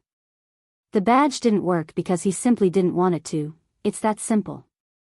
For example, Lionel still needed to use the silver grade clear reward and couldn't just use his formation to bypass it entirely. This was because he needed the Air Wars world to provide him with not only the soul constructs he was currently using, but also the rewards that would come with such an upgrade. However, he didn't need this sort of feedback with Kiza's badge. In fact, he wanted to cut off this feedback entirely so that the world couldn't register that she had died. So long as he wanted to complete a task that didn't need the Air Wars world, he could do it. Mistress Gemin's head snapped towards Cynthia's, a malevolent expression hardly hidden in the depths of her eyes. At that moment, it looked like she wanted to devour everything around her. She didn't even seem to register the fact that her wine had spilled all over her dress. What was this supposed to mean? Was she just supposed to watch her daughter die, then? Ancestor Hito opened his eyes, looking towards Cynthia with a deep gaze. He hadn't explained this point when he described Lionel's formation earlier, but it seemed that this woman had seen through it anyway. Indeed, she was quite a genius. He had an advantage that came from the world being created by his hand. He could sense the differences and the changes Lionel was causing. But Cynthia had no such references to rely on. She used nothing more than a small explanation from him and she extrapolated the rest of the information on her own. Of course, she didn't do this out of the kindness of her heart. If the Air Wars ended here, it would be much more difficult to take Lionel's life. She ultimately didn't want a domain war either, so it was for the greater good if Lionel were to die within the Air Wars themselves, that way the Morales family wouldn't be able to say anything.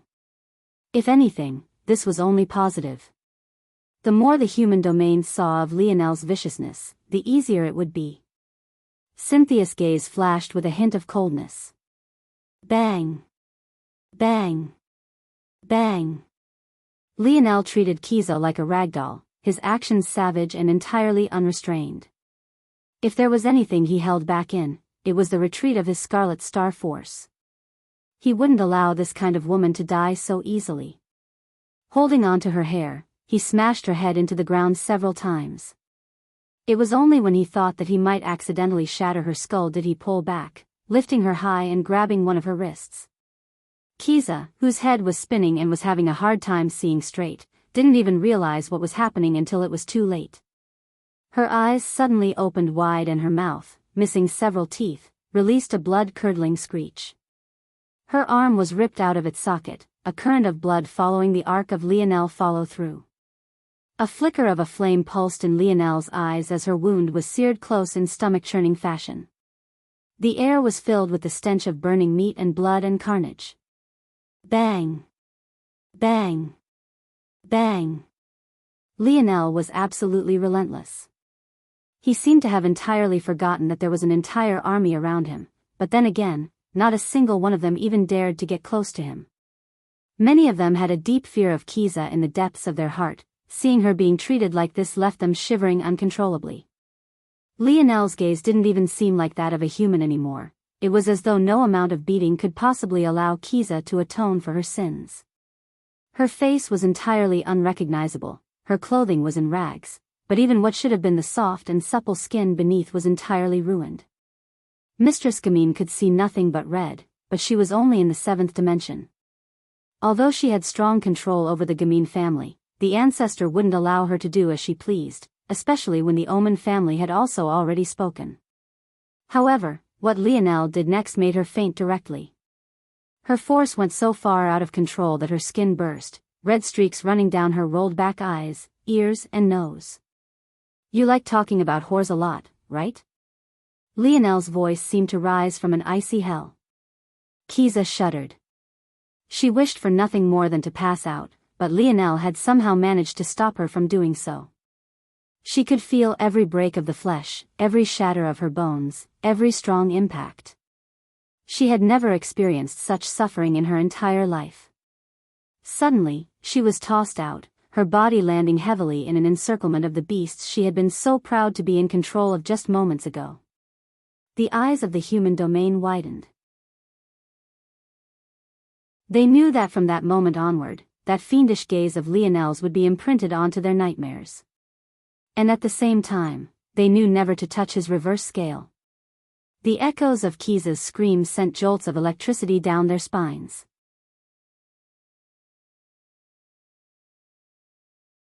Chapter 1992. Published at 11th of July 2023 5:41 and 56 seconds AM. Chapter 1992. If audio player doesn't work, press stop then play button again. Chapter 1992. Key to victory. Ancestor Alvaro cleared his throat as Ancestor Hito waved a hand, blocking the human domain from the option of seeing that scene. "His temper seems to be a bit." Alvaro coughed lightly. He seemed to have no care for the fairer sex at all. The echoes of Kiza made even them as ancestors shudder. The ancestors of the Gamine family had expressions as dark as night. Kiza might not be directly related to most of them, but she was still the pride and joy of the family, only behind that of her mother. Plus, as most of their upper echelon were women, they were particularly sensitive to this brand of revenge that Lionel had chosen, and it seemed that Lionel had acted this way despite being more than smart enough to know this. They wanted nothing more than to rip Lionel limb from limb, but Lionel himself only seemed to be looking for more targets. He ripped through what remained of the Libra and Gamine armies, his momentum not dying down in the slightest. Compared to the Gold Grade Army, this was even easier. The Gold Grade Army didn't have the emotions and fears of humans, they only knew how to keep charging and aiming for the kill. However, this army had just seen their leaders systematically defeated one after another, their comrades slaughtered with nothing more than the flap of a pair of wings. How could they still have the will to fight? They were practically pieces of meat on a chopping board. Cynthia's deductions were indeed correct about the formation, but even though they were correct, they were too limited in scope because not many understood what it really meant for this formation to become an extension of Lionel's dream world. When Lionel usually deployed his starry spirit domain, his dream world was projected, but it only really became a part of the world, layering atop of it. With this formation, though, his dream world was the world. The laws, the rules of physics, the logic, it was all dictated by him as though he was lucid dreaming. In fact, that was the name of this self-created formation, the lucid dream formation. Lionel had only exposed a small portion of its abilities, one part due to him liking to keep trump cards in his back pocket, but another part was due to the sheer strain. At the moment, the formation was just a work in progress. He wouldn't be able to use it with true freedom until he entered the 8th dimension at least, but by then it would be so refined and perfected that it would become nigh untouchable. The entire Libra and Gamine family armies were wiped out. By this point, there didn't seem to be any other powers on the supercontinent that could even begin to threaten Lionel. However, Lionel's next step seemed quite odd. First, he placed the silver city he had just formed down and let its walls take shape. After a while, he communicated with the tour, currently run by the Cloud race, and they took over all of the territory that had once been the Leo, Libra, and Gamine families. Like this, the Day-side supercontinent was split between two supreme powers, but in reality, everyone watching on the outside was very much aware that Lionel, the sixth-dimensional existence who should have been among the first to fall, had conquered an entire continent for himself.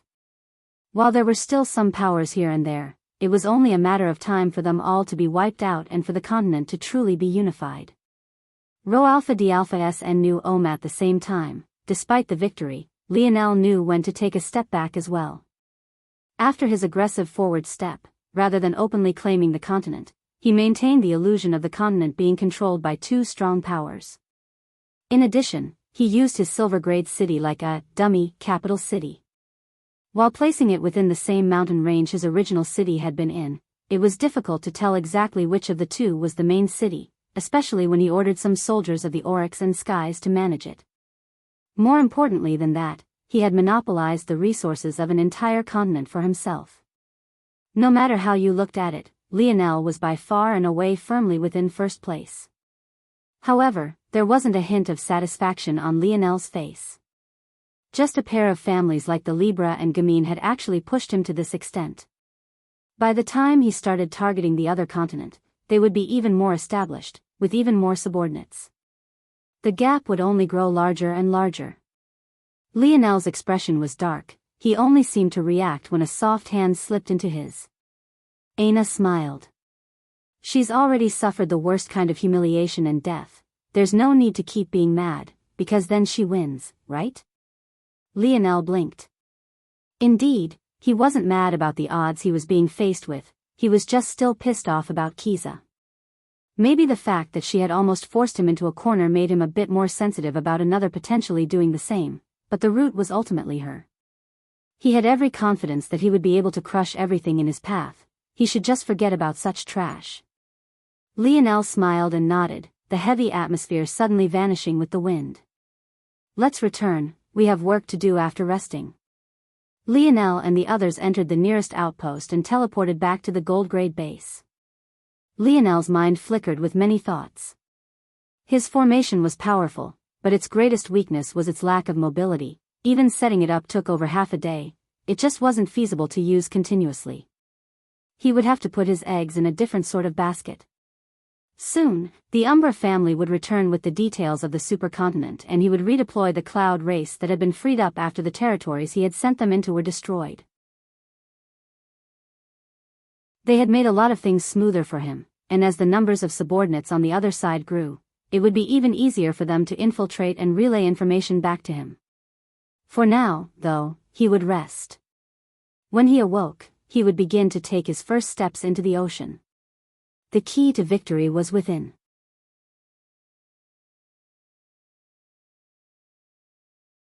Chapter 1993. Published at 11th of July 2023 5:41 and 57 seconds AM. Chapter 1993. If audio player doesn't work, press stop then play button again. Chapter 1993. His littlest Nova seems to be leaving us without much of a choice, Ancestor Alvaro said lightly. With things being like this, it was clear that there was no option remaining for the Morales. They had already known ahead of time, but there was simply no dodging things this time. Even the most pacifist among them could see it as bright as day. War was looming over the horizon. That child of the Omen family seemed to still be trying to avoid war, but the method by which she wanted to do so was by killing littlest Nova. She could only be said to be naive if she believed that this would stop things. They knew Velasco well enough to know that he wouldn't care if Lionel died to those of his generation, even if they had a 20-year advantage. He was just that kind of madman. But they also knew Velasco well enough to know that if his wife was enraged, then he was enraged. If his wife pointed, he would do it. If his wife wanted someone dead, they would die. In truth, Velasco was even more of a madman than they knew.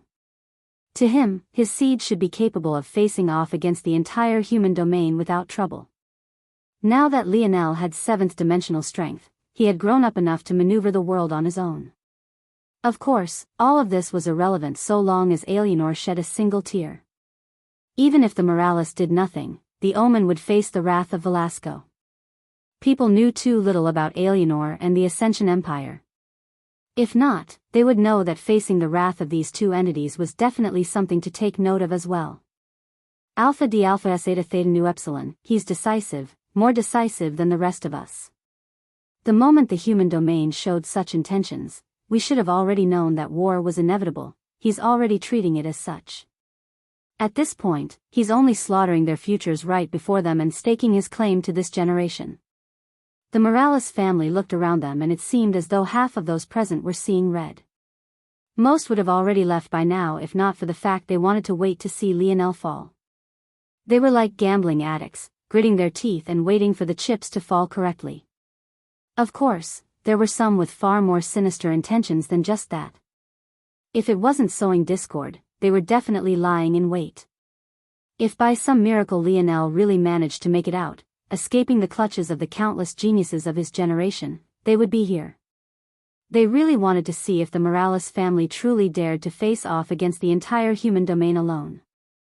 When Lionel returned to his city, after delegating some tasks, he nearly collapsed. He entered the pod for an entire 2 hours, the worth of over a week. His gaze couldn't help but sharpen. He had thought he felt fine, but this amount of rest period painted a completely different picture. The reality was that there was something he had done that was hidden from Cynthia Omen, and that was using his formation to more freely control his Scarlet Star Force. He only remembered feeling a fiery, burning rage that was threatening to boil over at every moment. Rho Alpha D Alpha S and Nu O Man now, seeing how long it had taken his body to recover despite him feeling fine, Lionel realized something else. It seems that it's already affecting my mental state. Lionel's gaze narrowed. Wise Star Order had already warned him that there would be a price to pay for the oversized growth of his Scarlet Star Force innate node, but he thought he had made great progress already. If he was measuring things by what Wise Star Order had said, he essentially needed to reach the state of being able to freely use his Scarlet Star Force within a third-dimensional world to be free of any potential ill effects. He was already making good progress toward that. He had around 100 years to succeed, and it had only been around a year or two since he had this conversation with Wise Star Order. So he should still have plenty of time left. The good news was that the effects were still subtle, but it was important that he realized this now. Just because he had a lot of time left, didn't mean that his Scarlet Star Force had no ability to affect him now. In fact, if he had let it rampage around for any longer, he would have suffered pretty greatly.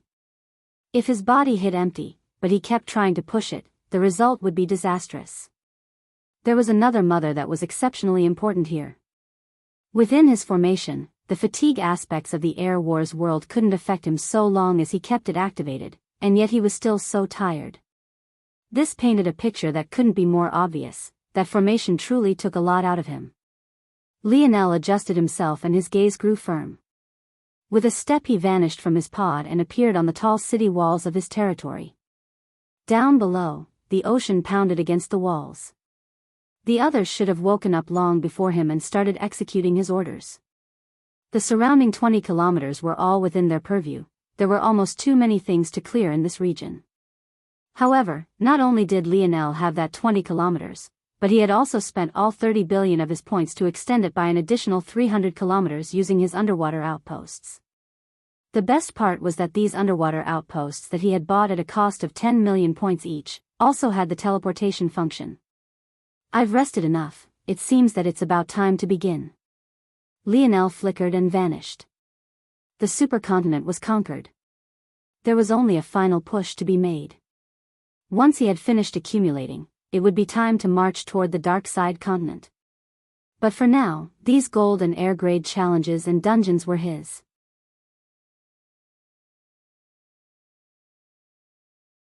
Chapter 1994. Published at 11th of July 2023 1:07 and 31 seconds p.m. Chapter 1994.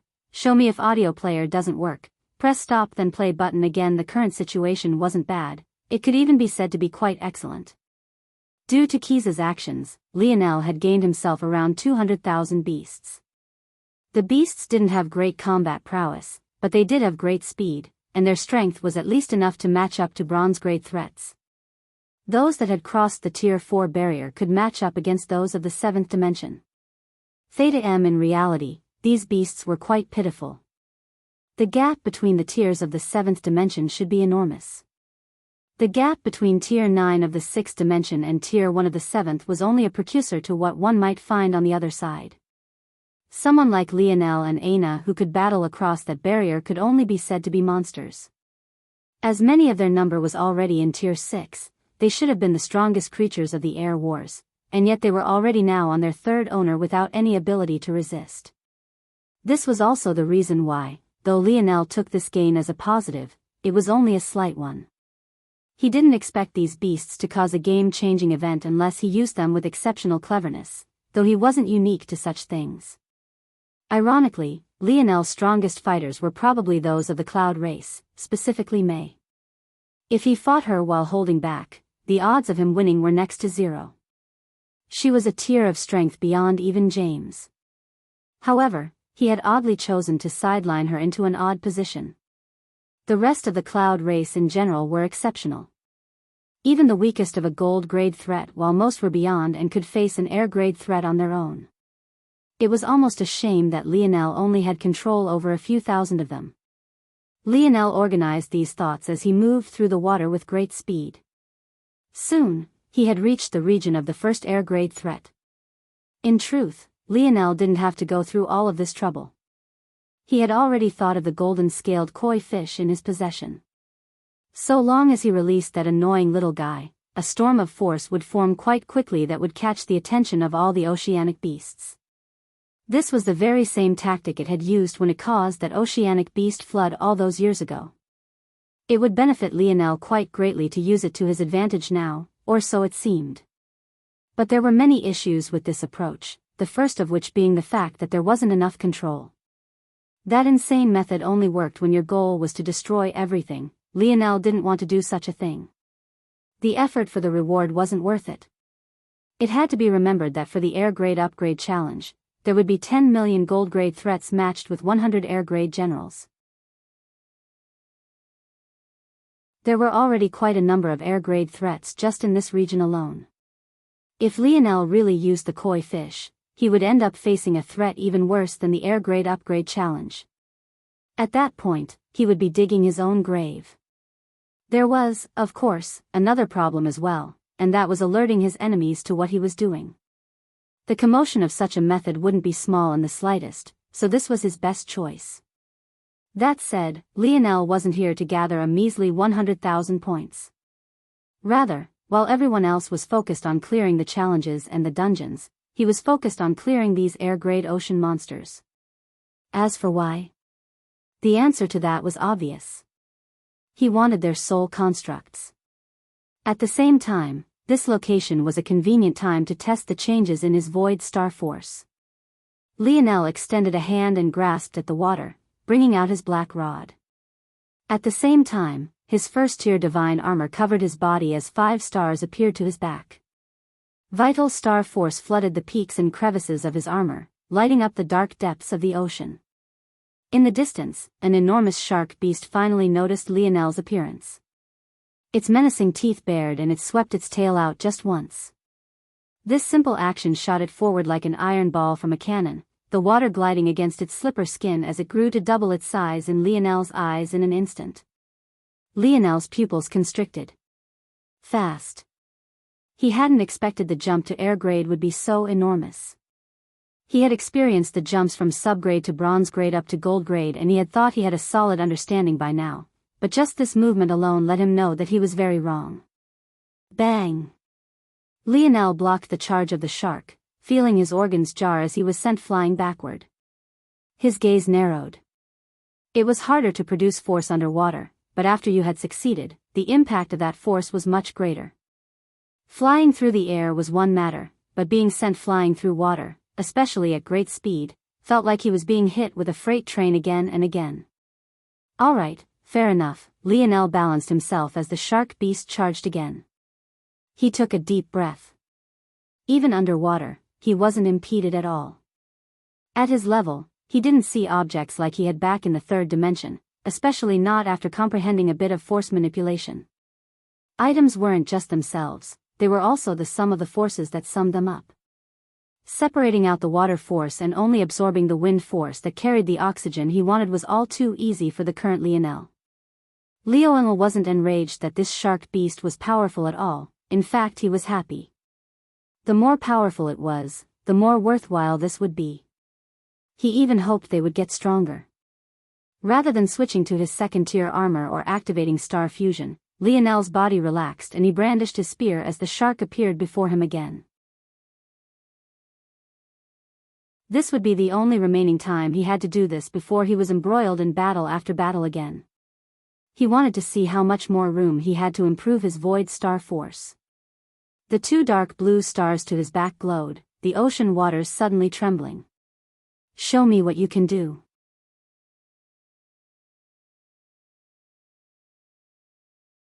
Chapter 1995.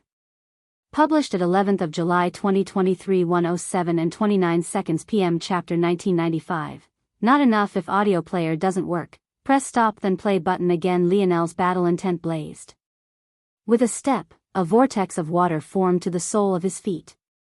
The water in the surroundings grew much heavier and the blazing light around him dimmed. The charging shark beast immediately found that its forward momentum was stifled greatly. Although it still appeared before Lionel with great speed, this time, Lionel had more than enough time to react. He swung down with a savage intention, his divine armor trembling with life. Bang!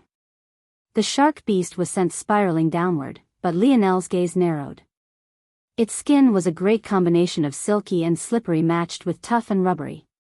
Getting a good slice on it was difficult, but even when you managed to, its skin and the underlying flesh and fat was so elastic and injury-proof.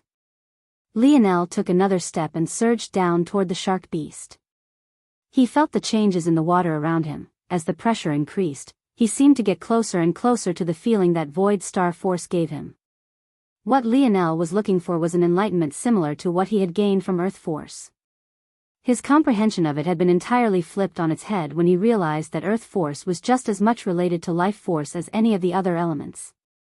Bang! Bang! Bang! Theta M. Lionel's gaze narrowed as he clashed with the shark beast again and again. Although he was still holding back, the strength of this shark beast was still far outside of his expectations. He didn't even have half a dozen people who could face off against these creatures alone. Dealing with 100 would definitely come with great difficulty. It was no wonder the upgrade challenge didn't require facing off against millions of them.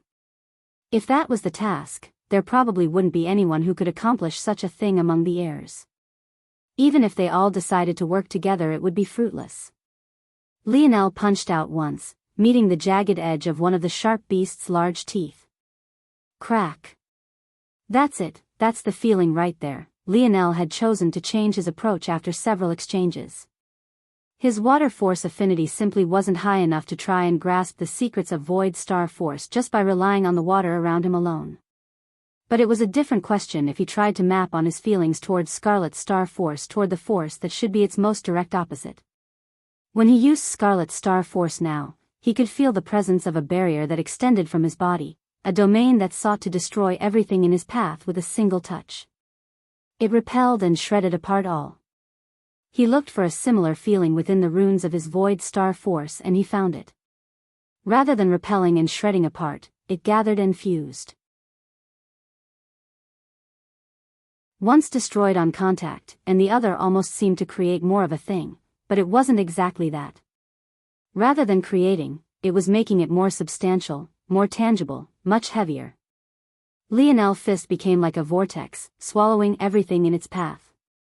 The result was a fist that was twice as heavy-handed. Even without adding any more strength to his blow, it became twice as powerful, shattering the tooth of the shark beast and making it cry out in pain. Sound waves traveled with much more vigor and water, the echo almost shattered Lionel's eardrums, but he still followed up again, and then again. With every strike, his fist became heavier and heavier, until he suddenly swung out with his spear. With a single thrust, a spiraling pattern of blood and torn flesh ripped through the shark beast's tough skin. Lionel dodged out of the way of a tail swipe, fighting against the startling current that formed to pierce out again and again. Every time he did so, his comprehension seemed to deepen and the violent black hole of his power became more and more profound. Void Star Force should have had the greatest defensive power, but its offensive power was truly startling. Suddenly, Lionel raised a hand and clenched his fist. The shark beast that had chosen to suddenly turn in an attempt to run found the waters around it as viscous as cold lard. It swayed its tail with as much strength as it could muster, but even that action seemed to have slowed considerably. Lionel appeared above its head, the intent in his eyes blazing as a deep blue vortex danced within the depths of his irises. It looked as though his gaze alone could swallow up the world as he pierced downward. The blade of his spear extended and a rotating vortex of black-blue took shape. The head of the shark beast caused Lionel's attack to pause for just 2 seconds before he finally ripped through, shredding into its bone and eventually its brain. The shark beast unleashed one final howl before it collapsed, unable to sustain its life any longer. Lionel's point total raised by 100,000 points as he waved a hand, storing the corpse of the shark beast. He took a breath and exhaled. He didn't feel too good about that battle. Void Star Force was a force on par with Scarlet Star Force, but it didn't feel that way in his hands. Even with such effort, it still took 2 seconds to break through the shark beast's head. That amount of time was an eternity at his level. If there were any other variables, he would have failed. I need to keep honing it. The ocean holds too much importance for me to not be able to bring out incredible strength within its limits. This isn't enough. This was the secondary benefit of him sending everyone out now. They had no choice but to gain experience fighting in the depths of the ocean. It was the only way for him to make sure that they would be ready for anything. Lionel shot forward, aiming for his second air-grade beast.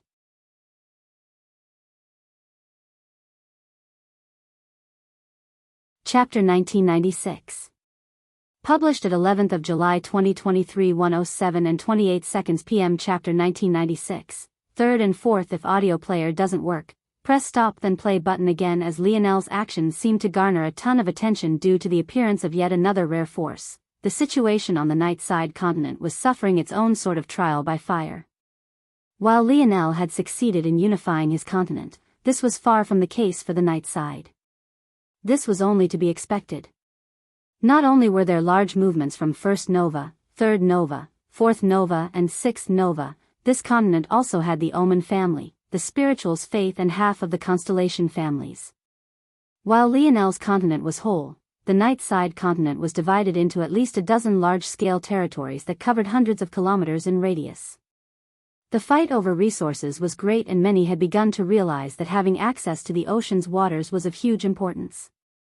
Even so, if there was one that had eked out a first-place position in the hearts of those watching, it actually seemed to be Third Nova, Zavnik. In the beginning, Zavnik had used a huge loophole to his advantage. Each family had only been allowed to send in a maximum of 2 heirs, but there was no such limitation across families or alliances. This had helped the Constellation Biyao alliance form a huge coalition quite quickly before they were destroyed by Lionel, and it had likewise helped Zavnik. Rather than having his people enter as his kill exchanges, he made a bet on himself and had them enter alone. Many realized that Zavnik may very well have had even more subordinates than it seemed. It was just that many of them had ended up on Lionel's continent instead of his own.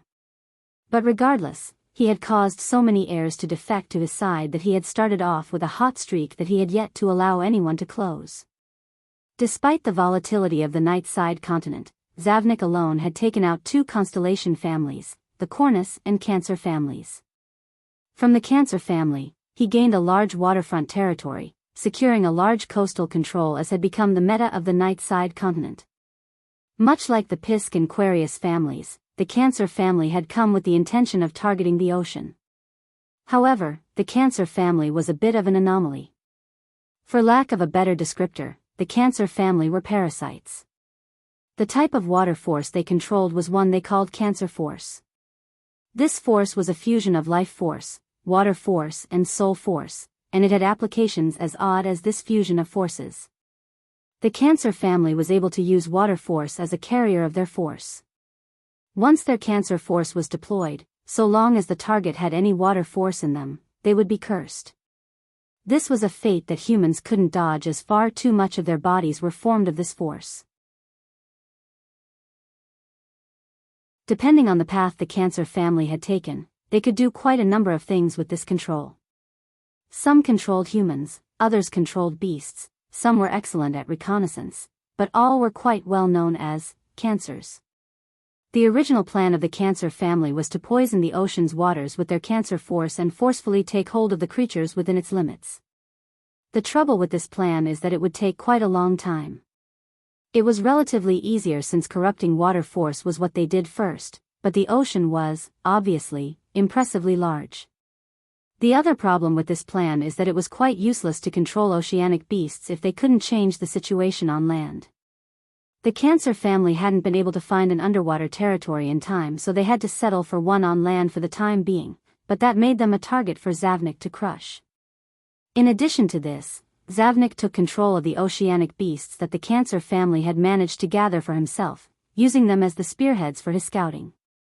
The Cornus family was the only high-level family of the human domain known purely for their hand-to-hand combat. However, they were also the fourth and final family with strong ties to water force. In fact, the style of their close combat was entirely built on concepts of the tides and waves. One might realize at this point that this was most definitely not a coincidence. For two of the families Zavnik had targeted to have such ties, it was clear that this was likely his plan from the beginning. He knew that he didn't have affinity with water force and as such relied on others who did to build the foundation he would need to take advantage of it. While he gained oceanic beasts from the Cancer family, what he gained from the Cornus family was arguably even more valuable. They had a treasure designed to read and record the waves, almost like radar but with water force instead. They used their comprehension of tides and waves to form this sort of scouting device. Like this, Zavnik had gained not just one, but two methods of exploring the ocean's waters.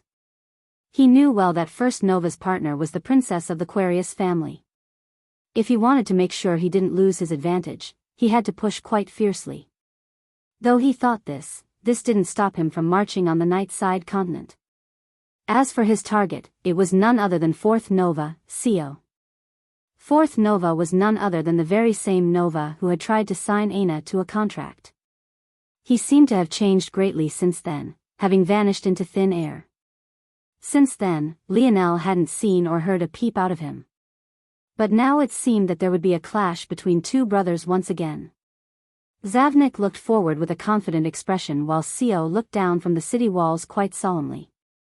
Zavnik's army had already grown to almost 1 million. It was likely that after this campaign, he would directly challenge the gold grade upgrade trial.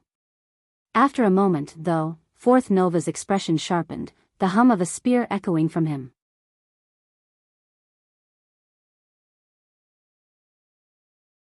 Chapter 1997. Published at 19th of July 2023 8:54 and 18 seconds AM. Chapter 1997. Long time. If audio player doesn't work, press stop then play button again. As Third and Fourth Nova faced off against one another, First Nova had made great progress as well. As expected, he made great use of having Vega by his side. The Aquarius family had high affinity in both the wind and water. Their understanding and comprehension of both is exceptionally profound, and thanks to this, their seafaring vessels are without a doubt the best in the whole of the human domain. Adworth's trust in Vega was no less than Lionel's trust in Aina.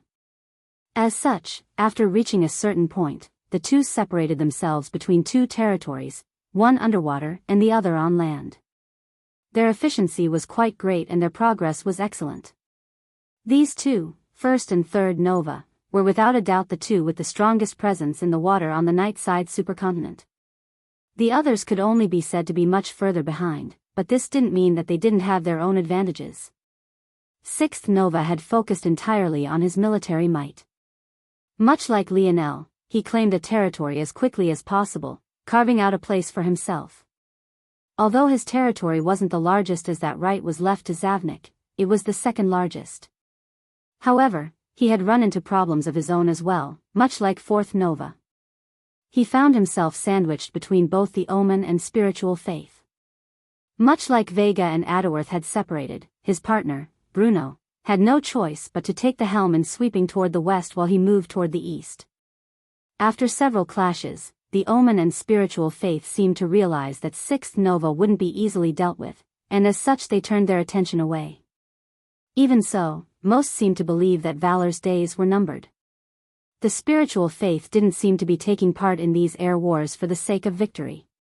Rather, they had only sent in a few dozen individuals, all of whom had spiritual blood running through their veins. Their only goal seemed to be to display their strength and spread awe for the spiritual race.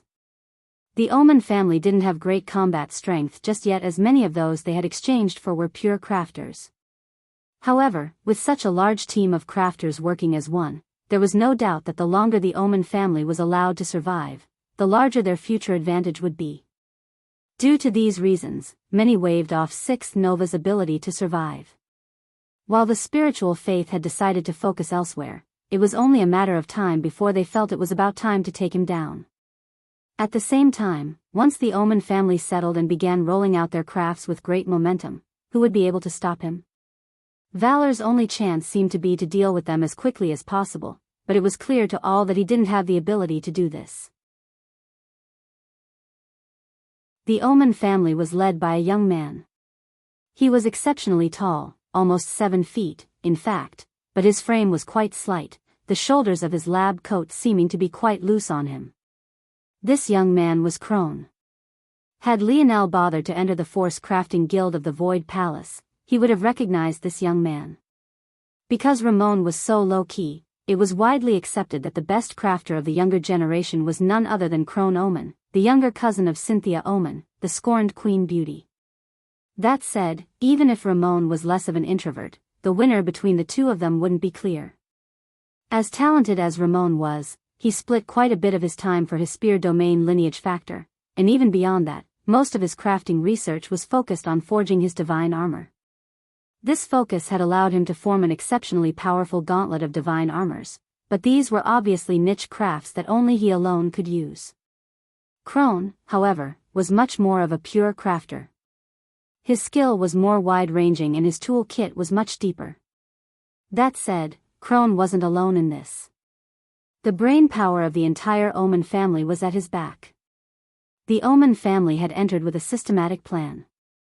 Even their battle with Sixth Nova was nothing more than a pretext for keeping up appearances. There was a perfect blueprint they would follow from start to finish, a blueprint that had been worked on by the scorned Queen Beauty herself. This was the expertise of not a gold-grade crafter, but a tried-and-true life-grade crafter, and not just a normal life grade, but the true life grade of the 8th dimension. All of the plans, from start to finish, had been drawn up by her. Crone could be considered to be of a middle generation as well, too old to be among the Cataclysm generation, and too young to be a part of the Nebula generation of the Morales. Outside of crafting circles, his name was still capable of resonating, but it wasn't to the same extent of Cynthia and Velasco of the past. However, what he could do was execute orders, and thanks to his ability index, he was the perfect choice for this job. Crone stood in silence, monitoring the progress of the army of crafters. Very soon, everything would be ready. At this pace, they only needed 3 more days. After that, there wouldn't be anyone that could stop them. Lionel took deep breaths and exhaled, the momentum of both causing the waters around him to tremble. After a moment, he pulled up a giant squid beast's corpse and stowed it away. He had been hunting air-grade threats all day and he had managed to capture just above 30. This was already a good number and he felt that he was running on fumes now, so it was about time he returned. He found the nearest underwater outpost and flashed back to his city's core. But the moment he appeared, his pupils constricted. There was someone here. Lionel's head whipped around but he couldn't spot them with his eyes immediately. Ignoring his fatigue, he deployed his starry spirit domain, enveloping the region with his dream world. When he saw who the two were, he immediately understood. Those cracked city cores, they weren't from failed upgrades at all, were they? They were you too. Out from the shadows, 2 figures appeared. One was very obviously Second Nova. It turned out that Lionel was right to believe that 5 Novas wouldn't be placed on a single continent. There was indeed a third here. The second figure should be his partner, wrapped in mystery. However, the fogginess couldn't block Lionel's dream world. Long time no see, Kira.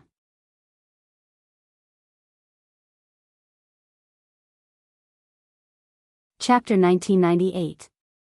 Published at 19th of July 2023 8:54 and 16 seconds AM. Chapter 1998. Kira Salvatine. If audio player doesn't work, press stop then play button again. Kira was someone that Lionel had met long ago. She was actually the reason little Blackstar had such great strength now.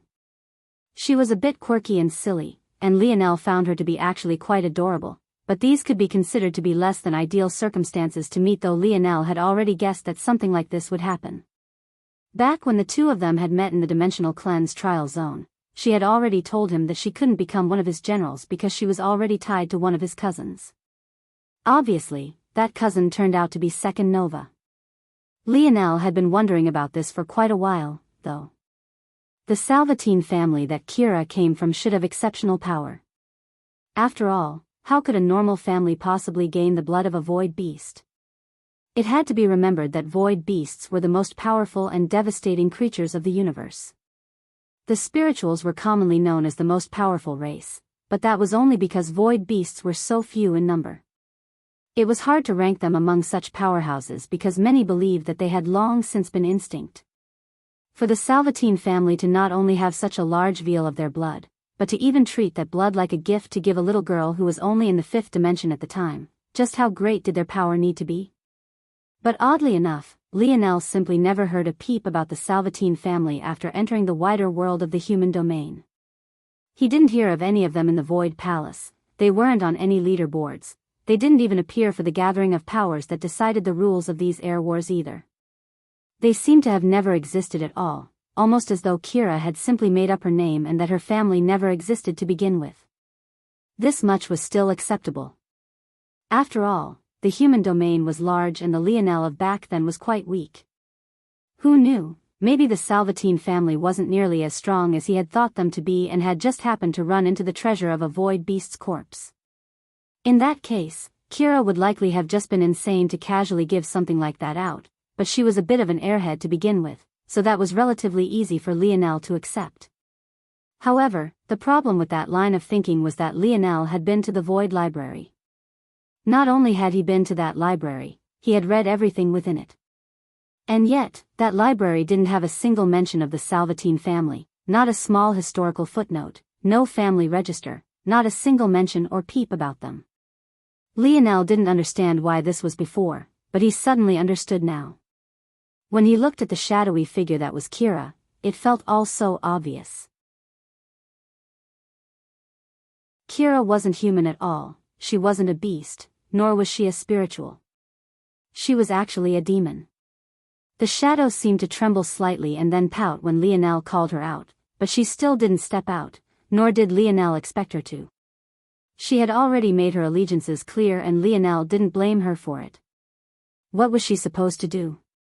Betray Oren despite the fact she had known him for her entire life while she had only met him for a brief instance?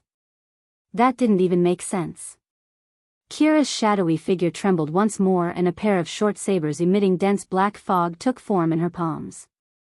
At the same time, Oren moved slightly and a similar pair of short sabers appeared in his own. He didn't respond to Lionel's words, and if he was surprised by the fact that Lionel knew Kira, he didn't show it. However, his silence was more than proof enough to the likes of Lionel. Many had taken all sorts of differing approaches to the air wars, some targeted the ocean, some prepared beasts ahead of time, others plotted and schemed as they built up large factories of crafting treasures. But there was one very important thing that all of these people missed. What good was all this preparation if your heir died? The moment an heir died, it was all over. The run of that power and the territory behind it would be finished. It was that plain and simple. During his tirade through the Dayside supercontinent, Lionel had run across many abandoned territories with cracked city cores. In fact, he had benefited from quite a few of them himself. He had originally thought that these territories had simply failed their upgrades as it was the most logical conclusion at the time, but seeing this now, it changed everything. Clearly, Oren had a method of sneaking into a territory undetected.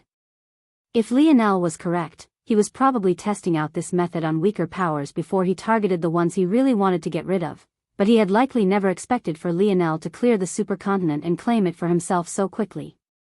Even so, Oren had now perfected his method, and as far as he was concerned, Lionel had only made his job easier. Now he would be able to head to the other continent and claim victory in these air wars long before anyone could mount resistance. Now, his target was to deal with Lionel. Seeing the two prepared for battle, Lionel took a deep breath. He had already sent everyone out on missions, and though they returned to rest whenever they were fatigued, it wouldn't be all together. Plus, how useful would they be if they returned as fatigued as he currently was? Wind surged toward Lionel from all sides, his lungs expanding as his heart pumping.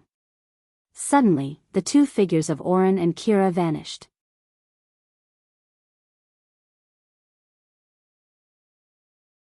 Chapter 1999. Published at 19th of July 2023 8:54 and 13 seconds AM. Chapter 1999, That Force. If audio player doesn't work, press stop then play button again. Lionel's expression became one of unprecedented seriousness. He couldn't seem to track the two without deploying his starry spirit domain, even his bow domain eyes didn't work. But in this state, deploying his starry spirit domain was quite the difficult task. At the same time, he knew how powerful Kira was. Even back then, suppressed by the dimensional cleanse world, she had given him an exceptionally tough battle, and that was without having access to her ability index or lineage factor on top of that. Oren's strength needed even less introduction. He was an heir of the Morales family, and unlike Ramon, he seemed to be proficient in a weapon other than the spear, making his spear domain lineage factor quite useless in the grand scheme outside of course, the power it could give him. This wasn't the only troublesome matter either. There was a very obvious and important question that he was ignoring in all of this. How was it that Oren was related to a demon family? There were only really two explanations, one of which was decidedly worse than the other, and that was of course that Oren had demon blood running through his body. This wasn't just a small, hand-waved issue. Lionel had already learned from the current patriarch of the Morales family that many of their ancestors and the other talented among them had trouble controlling their tempers, and that was related to the demonic characteristics of the metal synergy lineage factor. Logically speaking, this was a flaw, and any sort of flaw in a lineage factor made it weaker than it should have been. If Oren was half demon, it was likely that this flaw in his body was almost negligible, making the amount of strength that he could pull from his lineage factor far more than what one would see from most other Morales family members.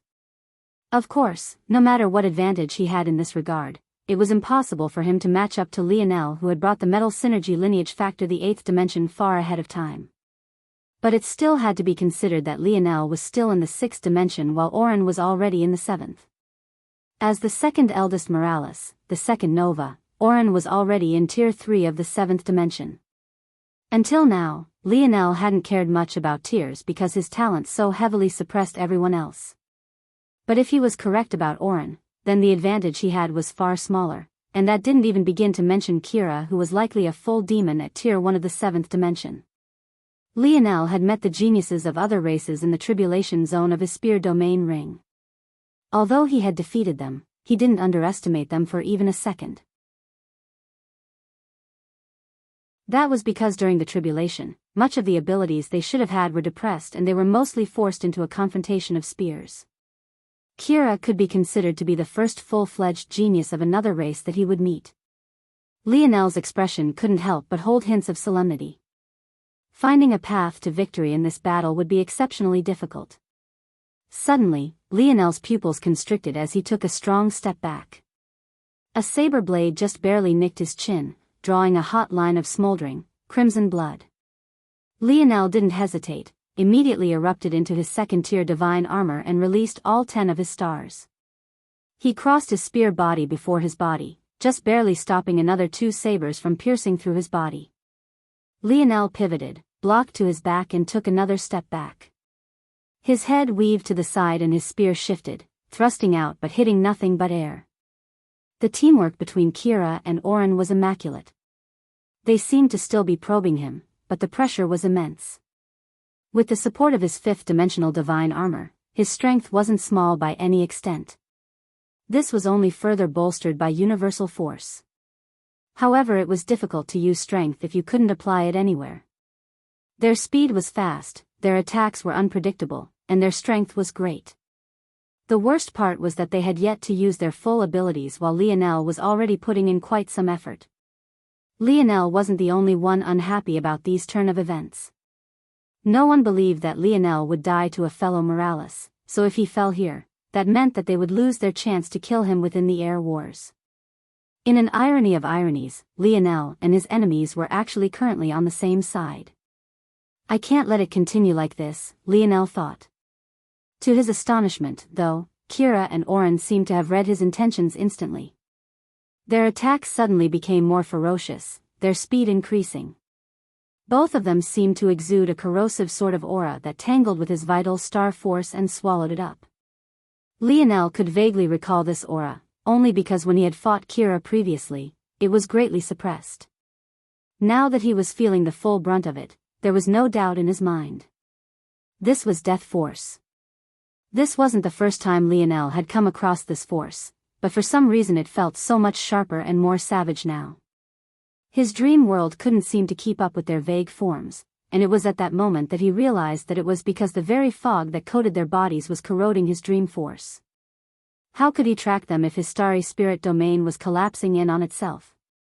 Lionel shifted to the side, just barely moving out of the way of a saber, but at that moment one pierced into his shoulder blade, sliding through a sliver in his armor that wasn't even perceptible to the naked eye. Pain shot through his body and he felt as though an entire side of him had gone limp. The corrosion was devastating and more potent than any poison. Lionel's gaze flashed and his scarlet star force circulated through his body, incinerating the death force to ash. His mouth opened and he unleashed a roar, his absolute spear domain roaring to life and shredding everything in his immediate surroundings to pieces.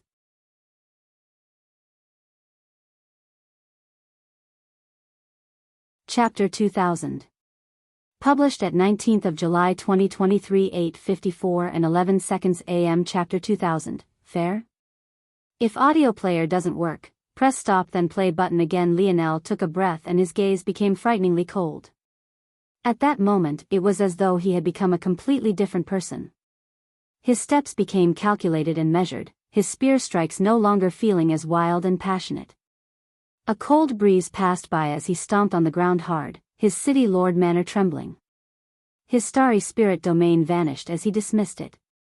In its place, his starry star domain and starry light domain manifested at once. He took another step back. A saber came to a stop just before his forehead before it retracted. He took a step to the side. A saber whizzed by his ear just as he brandished his own blade.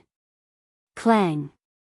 A shadowy figure took a step back and solidified for a moment before vanishing once more. However, Lionel still struck forward anyway, meeting resistance instantly. Clang! Lionel weaved in and out of the two of them. He never moved more than he had to, his energy reserves being perfectly preserved. In fact, it even felt that he was somewhat recovering.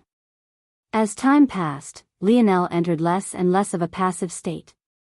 His spear force flourished, his universal force uplifting his body as he struck with stronger and stronger momentum. The abyss of his eyes could only be described as frigid. He didn't see people, he saw objects. He didn't see spear strikes, he saw angles. He didn't see defeat, he only saw a path to victory, as though a practiced chess master, his every step forward seemed to drive his enemies further and further into a corner. 93%. Lionel's right foot swept back in a semicircular arc, gliding along the floor as his hips swerved. A saber whistled by his neck.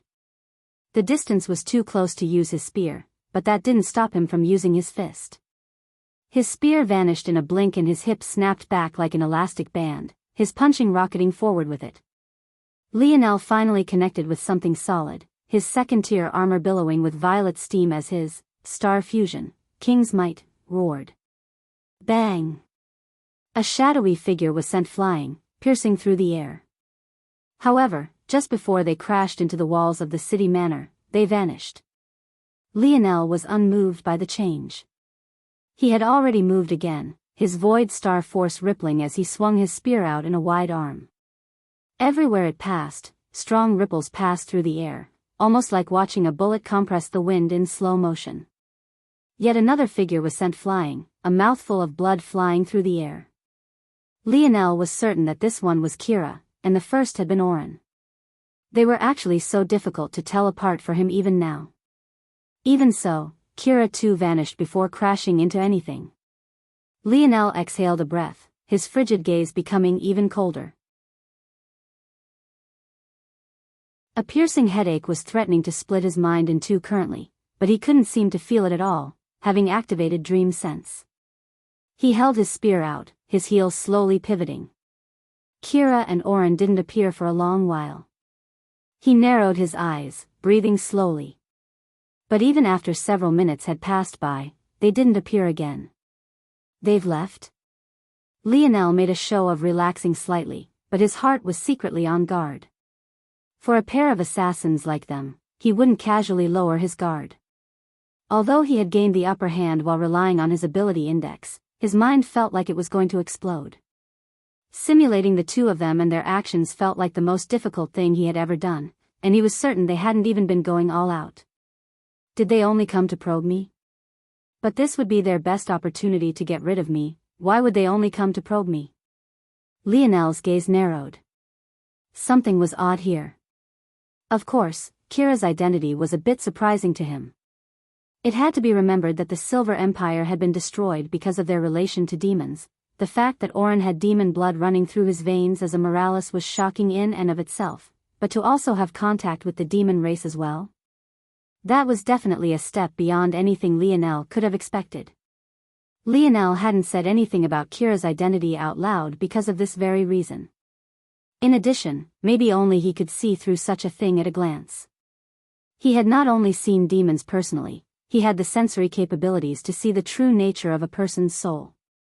Unless one had a higher dream force affinity than himself, or an extraordinary treasure, it was simply impossible for them to hide their true nature from him. But what was their purpose, exactly? Theta M, Big Bro Oren, is that all? Kira appeared. By this time, they were already far outside the limits of Lionel's territory, having already crossed a large distance through the ocean.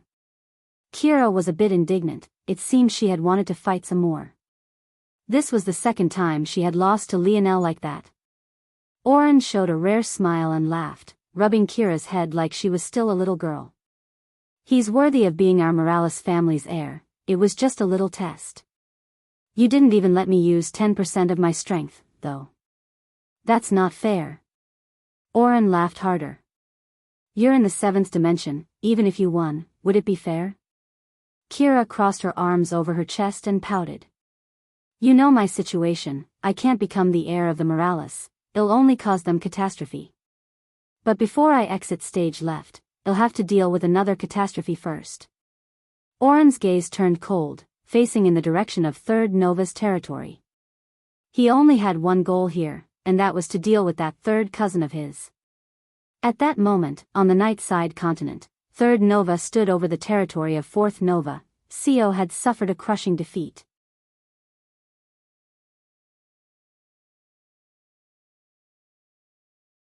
Chapter 2001. Published at 19th of July 2023 8:54 and 9 seconds AM. Chapter 2001, Kill. If audio player doesn't work, press stop then play button again. Lionel stood in silence for a long while. Despite his fatigue, his mind raced at a mile a minute, moving through all sorts of scenarios. Nothing seemed to make perfect sense, though. Ultimately, no matter how he sliced it, this was Second Nova's best chance to deal with him. There was no advantage to gain by waiting unless he truly wanted to wait until Lionel was in an even more sorry state than this one. That meant that there was a better than 60% chance that Second Nova hadn't come here with the intention of dealing with him at all. His original intention was just to probe him, and it might even be potentially true that Second Nova planned on giving up on the air wars in their entirety. But if he was willing to give up on the air wars in the first place, then why did he participate? Even if he didn't like the optics of giving up without trying, what was the big difference between that and giving up midway? That seemed to point to the fact that Second Nova wanted to test the airs and pick whomever he liked best. But in that case, why did he vanish? If he had decided on Lionel, then wouldn't he be helping Lionel? What was the intention in just leaving directly? It had to be remembered that each family was limited to 2 heirs, but there was a very obvious exception to this, and that was the Morales, who had 7 heirs. This was tacitly allowed by the other families for a few reasons. First, the Morales were already the targets of everyone to begin with. Second, while the others were simply here for glory or to deal with Lionel, the Morales family heirs were here to fight for the position of heirs. As such, they inherently could not work together as they were competing with one another. The other families would obviously step in if it seemed like the Morales heirs were teaming up, and it would counter whatever advantage they could gain by doing so. It was probably even best to separate the focus of the families by doing this, though this would likely place even more pressure on Lionel, was one of the main focuses to begin with. Why was this all so important? It was because if Oren really wanted to help Lionel, he wouldn't just injure him and then vanish. There were many other things he could do even if he didn't participate himself. Plus, why did he have to test Lionel and the heir wars themselves? He had had plenty of opportunities in the last month to meet Lionel privately. All of this pointed to the fact that Oren had something he wanted to do in the heir wars specifically, and whatever that was, he felt that it was more important than even his chances at becoming an heir. In fact, he might have no intention of becoming an heir in the first place. I'm missing something. What is it? What is it? Lionel didn't like this feeling. Usually, when he didn't have enough information, he wouldn't bother to waste time trying to deduce, but this felt different. He felt that this was too important to ignore, and yet he still didn't have the information he needed to deduce the answer. It was endlessly frustrating. Suddenly, Lionel's gaze sharpened. There was no doubt that Oren was targeting someone that the heir wars made much more convenient to target. Who could that person be? That person had to be someone that was difficult to target outside of this place. That seemed to point toward one of the heirs of the other families, but why would targeting a 7th-dimensional existence be so important to Oren? There were only 2 explanations. Either this 7th-dimensional existence had offended Oren in a way that was far too great for him to ignore, or this 7th-dimensional existence would, in the future, become a world-changing sort of threat. Lionel knew quite a bit about Oren and the other heirs. Oren was the head of an exceptionally powerful information network, but he didn't sell his services. This made sense to many people at the time. After all, they all assumed that he had built it up because of the heir wars. But if Oren had never had any intention of becoming an heir, then why did he build an information network he had no intention of profiting from? That led Lionel right back to the first 2 explanations. Either to find someone who had greatly offended him, or find someone who posed an existential risk to the Morales family, or maybe even the human domain as a whole. Lionel's brows glowed like 2 torches. He felt his dream force shifting, his simulations becoming sharper and sharper. What if the reason Oren gave up on being an heir was because he knew that his actions would lose him the right? How could a 7th-dimensional existence be an existential threat? They were too weak. Well, how could a 6th-dimensional existence like Lionel possibly have become a threat in the eyes of the powerhouses of the human domain? The explanation was the same. This 7th-dimensional existence had to have the ability to gain access to a power that no one else could. Lionel was a prince of the Ascension Empire and an heir of the Morales family. This was unacceptable in the eyes of many, as they believed that this was just the Morales family laying claim to the only 8th-dimensional territory of the human domain via unscrupulous means. Suddenly it all seemed to click and the pieces slid into place. Theta M. Lionel's aura suddenly flourished and his strength took a large leap forward. From Tier 7, he stepped into Tier 8, his dream force stars gaining more runes as they swirled about with a strong, pulsing, silvery light. He came here to kill. He came here to kill an heir of the Morales.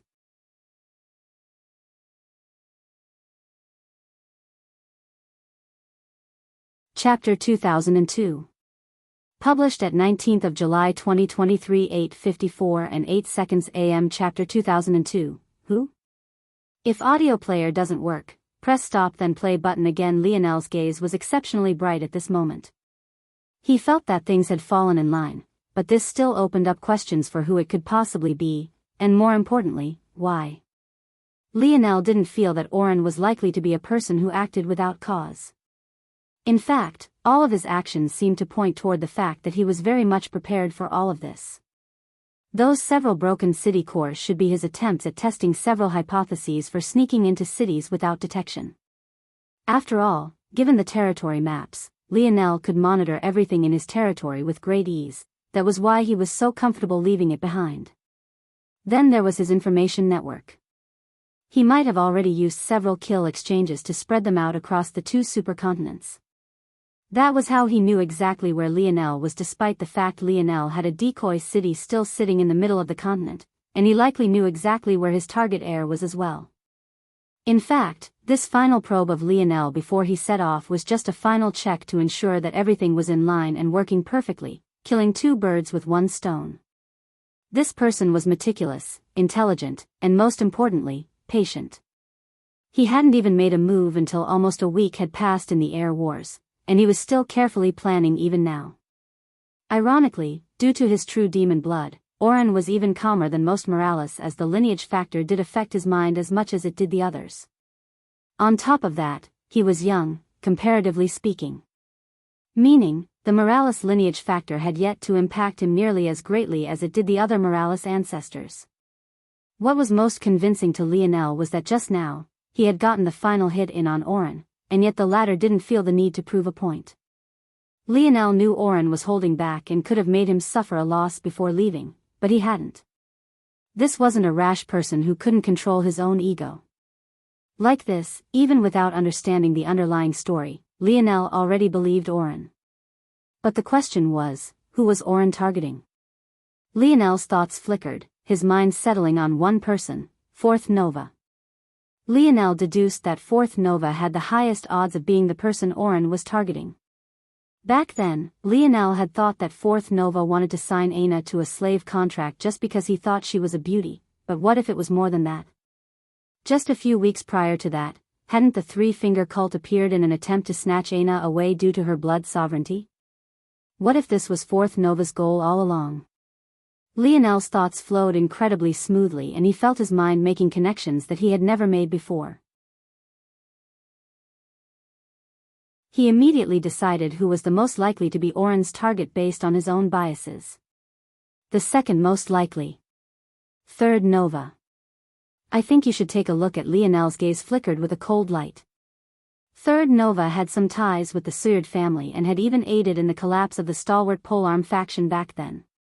These were records that Lionel only learned about after reading through the transcriptions of the Void Senate gatherings.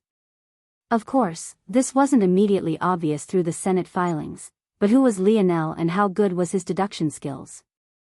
Even if the Suyard family and the Unfettered Blade Party never admitted it, he didn't need their admission.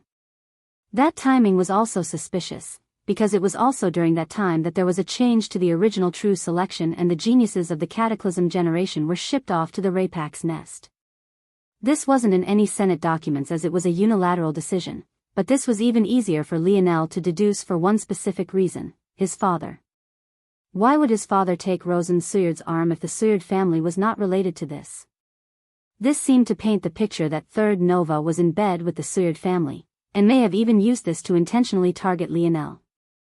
Lionel didn't have enough evidence to further connect this to the Three-Finger Cult, as the Suyard family didn't seem to have any relations to them. If they had, Lionel believed his father would have taken Rosen's head, not his arm. Lionel had quite a lot of belief in his father, that much was obvious. But anyone who had seen the rage in Velasco's eyes when he spoke of the Three-Finger Cult and the things they had done to his father and Lionel's grandfather would likewise understand. It was because of this that Lionel placed Third Nova a step beneath Fourth Nova. A Morales heir with ties to the Three-Finger Cult versus a Morales heir that was a puppet of the Suyard family. Both were absolutely terrible, but one was still clearly worse than the other. Of course, this also made the assumption that Oren knew of the Three-Finger Cult and could even find their tail in this fashion. But Lionel didn't feel that this was a great leap at all. Lionel had deduced long ago that it seemed that the Three-Finger Cult, the Silver Empire and the Morales family had an odd line connecting them all. Why were the lineage factors of the Silver Empire and Morales family so similar? Why were the both seemingly related to demons? Why was it that of all the ancestors that the three-finger cult could have targeted to kill, they would choose his grandfather? He hadn't found any information of the three-finger cult being so bold with anyone else. Then there was the most obvious thing. Oren had demon blood and seemed to be mixed in the middle of all of this. If there was any Morales heir aware of the three-finger cult and maybe understood some of these underlying secrets, would it be him?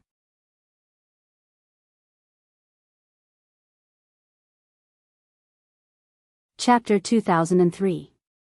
Published at 19th of July 2023 8:54 and 6 seconds AM. Chapter 2003. Devastating. If audio player doesn't work, press stop then play button again. The third most likely was 6th Nova, and that was only because Lionel knew the least about him, while the fourth was 1st Nova. 6th Nova was an unknown variable while 1st Nova was the son of the current patriarch. The latter faced almost too much scrutiny on the daily basis to avoid detection of the masses. But the real question was, what would Lionel do about this?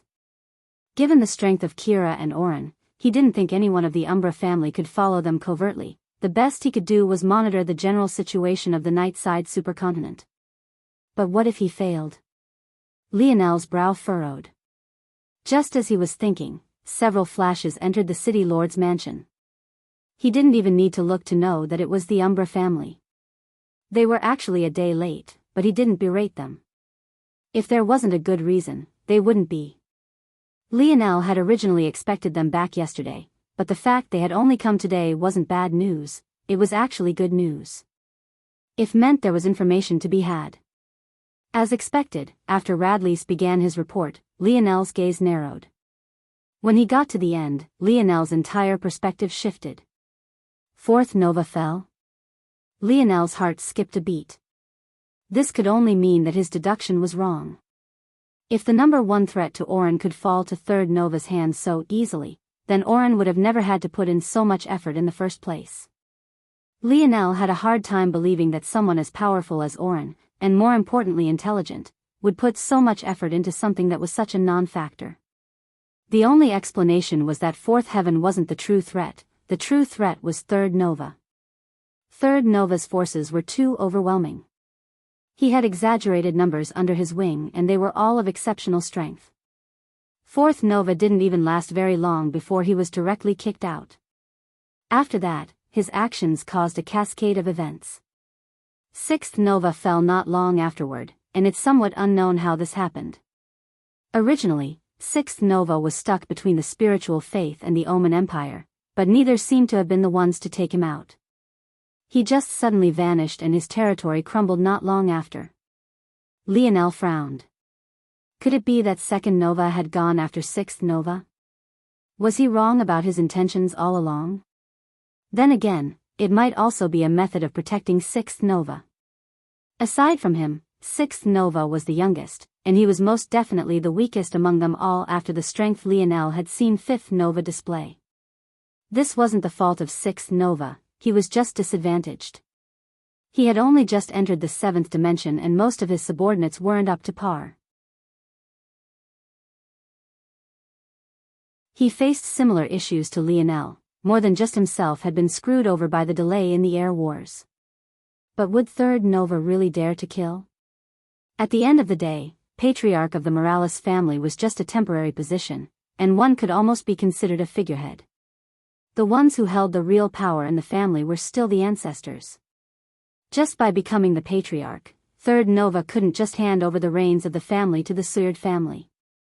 Even if there were family rules protecting 3rd Nova, given the fiery tempers of the Morales ancestor, would he even last a day past a single reckless decision? That was when Lionel's expression suddenly changed. I think you should take a look at that was right. The checks and balances of the Morales family were so impossibly sturdy. There was an underlying threat here that he wasn't seeing, an underlying threat that made 2nd Nova entirely unwilling to see 3rd Nova even have the chance. Lionel's gaze suddenly became frighteningly cold.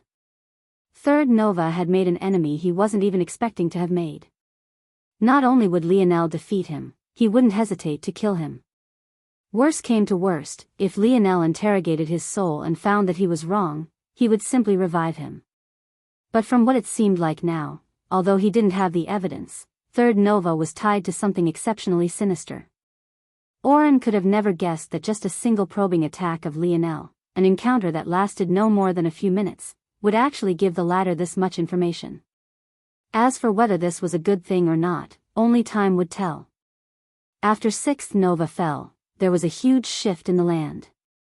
He had controlled a great deal of territory, and with his disappearance after his badge was crushed, all of his subordinates vanished as well. The other territories attempted to swallow it up, leading to a whole host of battles, of which it seemed that First Nova came on top. Third Nova had been occupied by his battle with Fourth Nova and didn't receive the information until much later. By the time he marched over, the land had already been divided. The only powers worthy of note left on the night side continent are First Nova, Third Nova, the Spiritual Faith, the Omen, the Suyard family, the Ram family and the Pious family. Lionel's gaze flickered. Could it be that Second Nova had taken out Sixth Nova to cause this abrupt change? His timing was even so perfect, with Third Nova occupied by Fourth Nova. The one who gained the most advantage was First Nova and Third Nova was late to react. What is the Suyard family up to? Why does it feel like you have so little information about them? Lionel couldn't help but realize this. Also, he hadn't quite abandoned the idea that Third Nova was tied to them. With one being so active and the other being so silent, it felt suspicious. It doesn't seem that the Suyard family has done much, but they are currently preparing to form the first gold-grade territory of that continent. Although I can't be certain, it seems that their trust in their heir is exceptionally high. They aren't using any schemes or plans. Until this point, they've crushed everything in their path with pure strength. It seems like they're waiting for something. Lionel fell into silence. Something was brewing. He had already expected the air wars to come with a ton of extra baggage, but this single encounter with Second Nova had blasted open a door that he hadn't expected. These air wars and the aftermath would be more devastating than he had imagined. Lionel didn't know how right he was at that moment.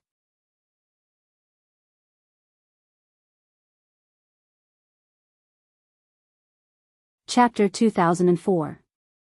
Published at 19th of July 2023 8:54 and 3 seconds AM. Chapter 2004. Entirely. If audio player doesn't work, press stop then play button again. Lionel didn't reply. He tried to think, but he felt his mind was growing foggy. After a moment of thought, he realized that it was best if he entered the pod now. If there was another attack, he wouldn't even be able to stand straight, let alone deal with it. After 15 minutes had passed, Lionel stepped out feeling refreshed and invigorated. His eyes carried much more clarity within them and he could feel the changes to his dream force more substantially. He had actually stepped into the second layered state. This was a bit of a surprise. Although Lionel had already felt that he was close, he hadn't expected that pushing his dream simulation so far would allow him to take such a step. Even so, he greatly welcomed it, though he felt that he had to be more careful. Dream force was only a small part of his emulation spatial force. Having such high control of dream force while lagging in spatial force, while it wouldn't impact him negatively physically, might skew his comprehension of emulation spatial force down an improper path in the future. Suddenly, Lionel froze. No, I've been thinking about all of this incorrectly to begin with. Lionel's dreamscape sparked with greater vigor as his eyes glowed. Now that his mind wasn't fatigued, the benefits of the improvements to his dream force and its positive impact on his ability index breathed a lung of fresh air into Lionel's body. His mind jumped and sparks of lightning connected force crafting, the life grade and his emulation spatial force, a wild series of connections that seemed completely irrelevant together. But to Lionel, it made all the sense in the world.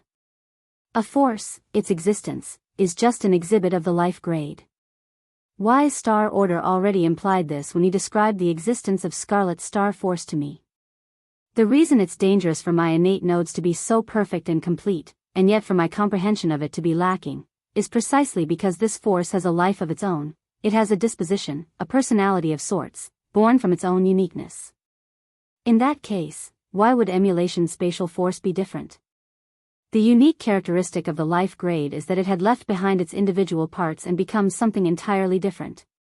Although it is true that emulation spatial force is formed of dream force and spatial force, considering it as the sum of its parts rather than something exponentially different will only hold me back. Lionel's gaze glowed and the back of his neck glowed with a silvery gold. Suddenly, he tapped at the air before him. A wide net appeared before him, but it became clear soon that it was less of a net and more of a grid. This grid of perfect cubes began to bend and warp. It looked almost like a simulation of gravity and the impact great masses had on space and its nodes. The nodes began to shift and change, and if one paid close attention, it would be possible to see that Lionel was repeating the pattern of slight distortion around his own body. One after another, a perfect replica of the distortions continued to multiply, again and then again. Lionel's gaze glowed. His outstretched finger flipped and he suddenly snapped his finger. Right at that moment the golden grid was flooded with a silvery flame. At that moment, the distortions solidified and one perfect replica of Lionel appeared after another. Soon, the entire city Lord Manor was filled with clones of Lionel. Up above the Air Wars world, few were still paying attention to Lionel and the grand scheme. But when it came to the most important figures, although fireworks were going off on the night side continent, none of them left Lionel for more than a few minutes at a time. I think you should take a look at when they saw him break into Tier 8 seemingly just standing and thinking, their pupils couldn't help but constrict.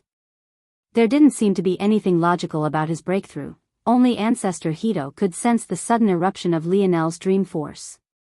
He had comprehended something profound that allowed him to take such a step. But for Lionel to comprehend something like that right after a battle, and in such a tired state.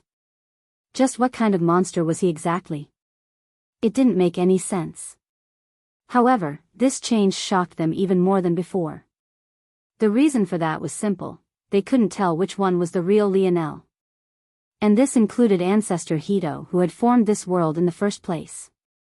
Each clone was so perfect that they all felt like the real Lionel. They had seen Lionel use clones already in this war, but they had always been able to easily tell what was happening. But now, Lionel's clones suddenly all vanished, and to their shock, the real Lionel, the one they had been locked onto all the while, wasn't there at all. Just when they were wondering where he could have possibly gone, their hearts trembled. There, by a pillar of the hall, Lionel stood with a light smile on his face. If they remembered correctly, that was the location of where another clone had been just moments before. That was when it hit them. Lionel had swapped with one of his clones seamlessly and they hadn't even been able to notice it happened. It had to be remembered that the images they were seeing now were absolutely perfect. There were no details missing. Lionel might as well have been standing right in front of them at the moment. And yet, even as eighth-dimensional existences, they didn't notice the change. It had been perfectly seamless. Lionel didn't seem to care despite the fact he knew others were observing him. He realized his approach had been wrong.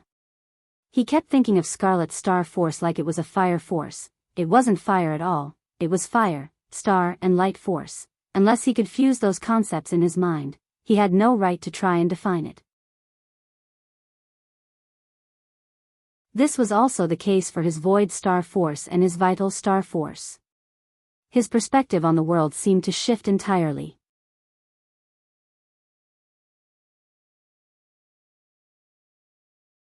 Chapter 2005. Published at 19th of July 2023 8:54 and 2 seconds AM. Chapter 2005. New path. If audio player doesn't work, press stop then play button again. Lionel tapped a finger at the air again. At that moment, a wisp of blue appeared. In one moment, it seemed like a liquid, but then it became like a gaseous fog. Sometimes like that fog was viscous, at other times it was as fleeting as the wind. Lionel stared intently. He couldn't seem to decide on a form. After a moment, he waved his hand and let it disperse. He realized after a few seconds that he didn't know nearly enough about Void Star Force to make such a decision, and by extension he likely didn't know enough about Vital Star Force either.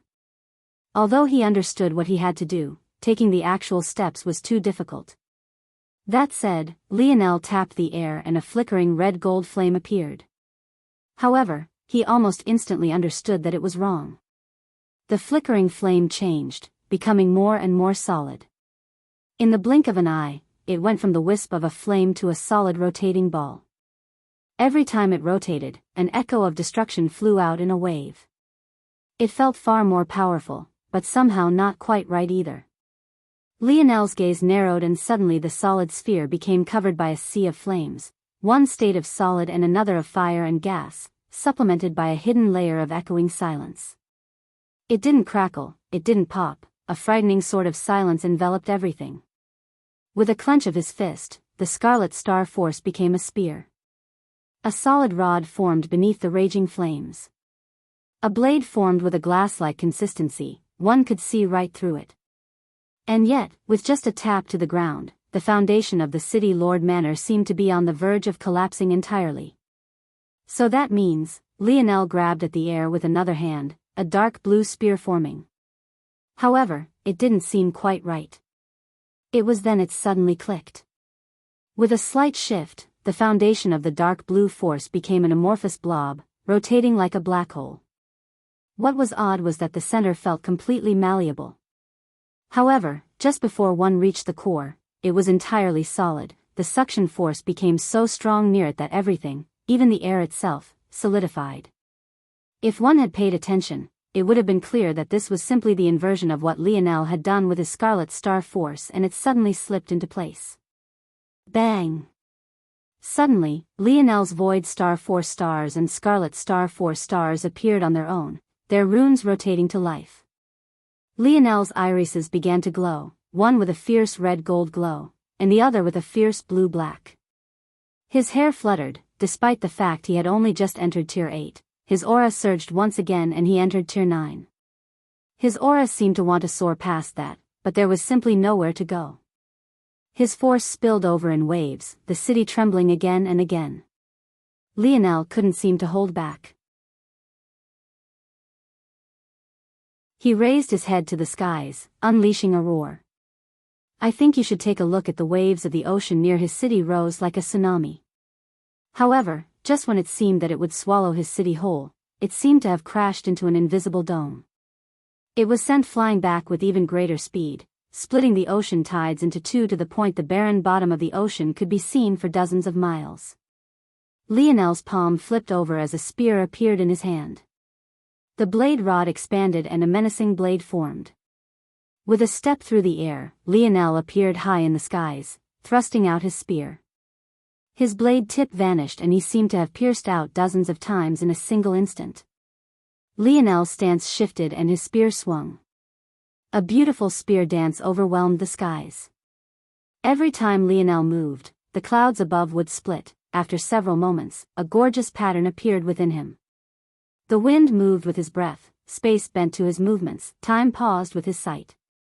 A complex force art continuously grew beneath his feet. It seemed to respond to his spear dance, forming gentle strokes with his soft movement and thick gauges with his powerful eruptions. Lionel felt like a god upholding the skies. There didn't seem to be a division between the air he thrust through, the skies above and the earth below. Every time he attacked it was as though his blade covered everything in the plain, and soon the beautiful pattern appearing in the clouds above also began to form on the ground below.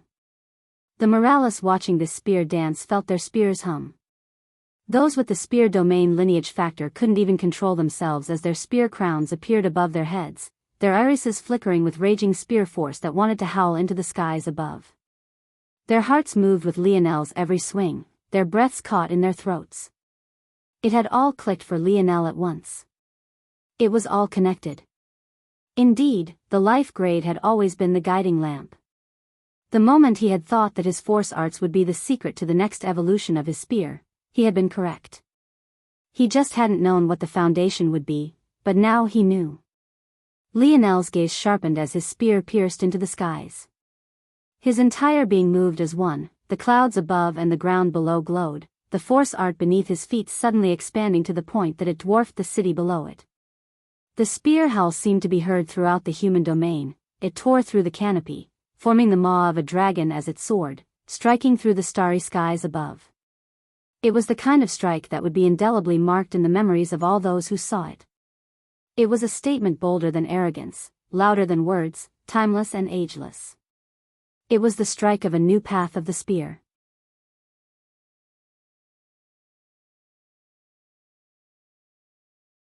Chapter 2006. Published at 19th of July 2023 8:54 a.m. Chapter 2006. Over 20 years later, if audio player doesn't work, press stop then play button again. The hearts of the various ancestors palpitated. That strike. That strike, why did they feel like it was so dangerous? It was the kind of strike they were confident they could deal with, but it was also the kind of strike they felt that if they were too casual with, they would be forced to suffer a small loss. It could most definitely draw blood. How was that possible? At that moment, Lionel's words from a month ago echoed in their minds once again. Indeed. If they had allowed him to step into the seventh dimension, where would the suspense be?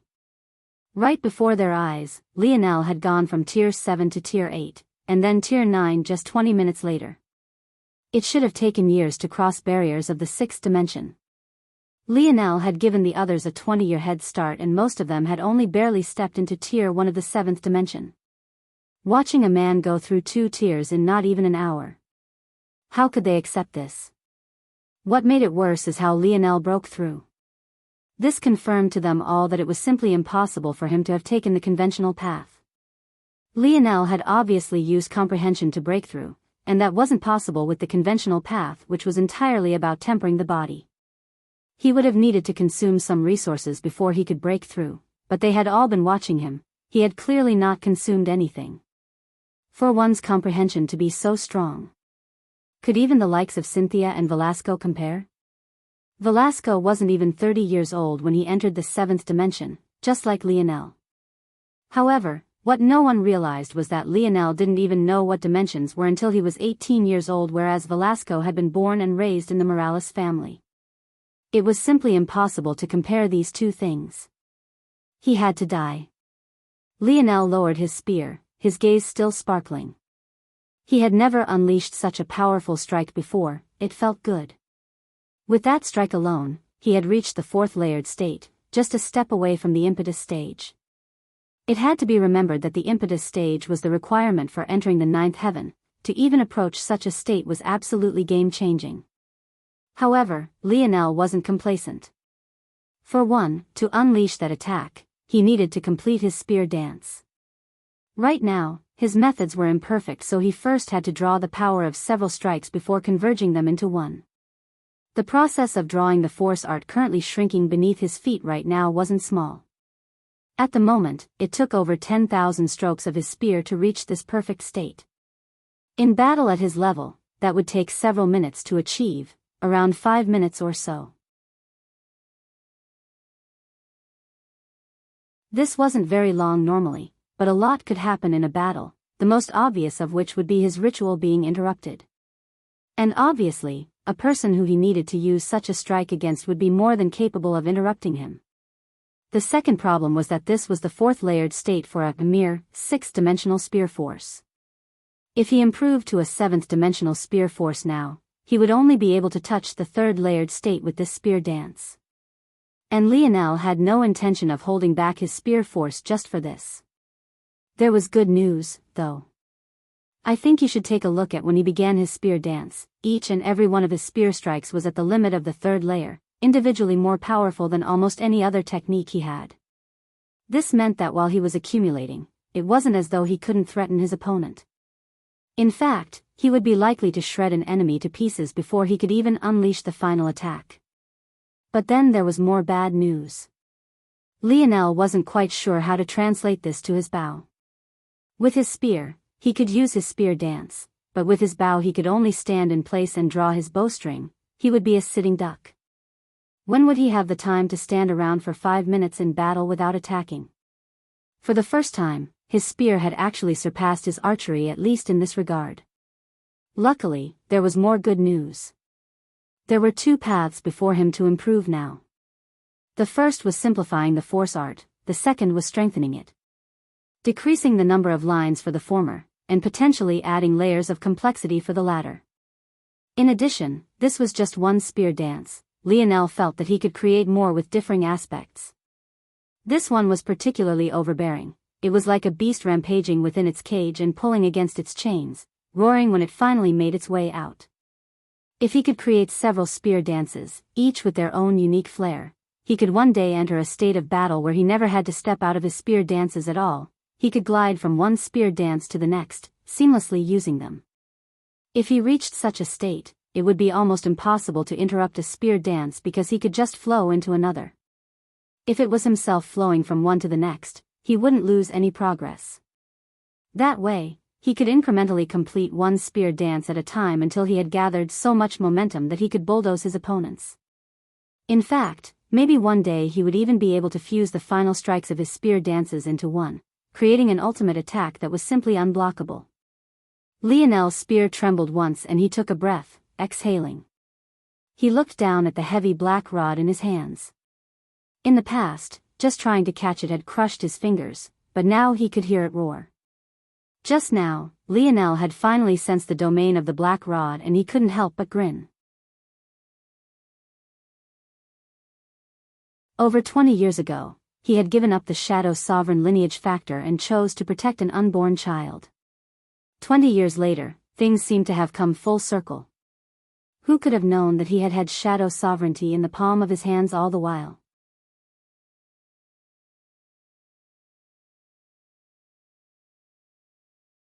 Chapter 2007.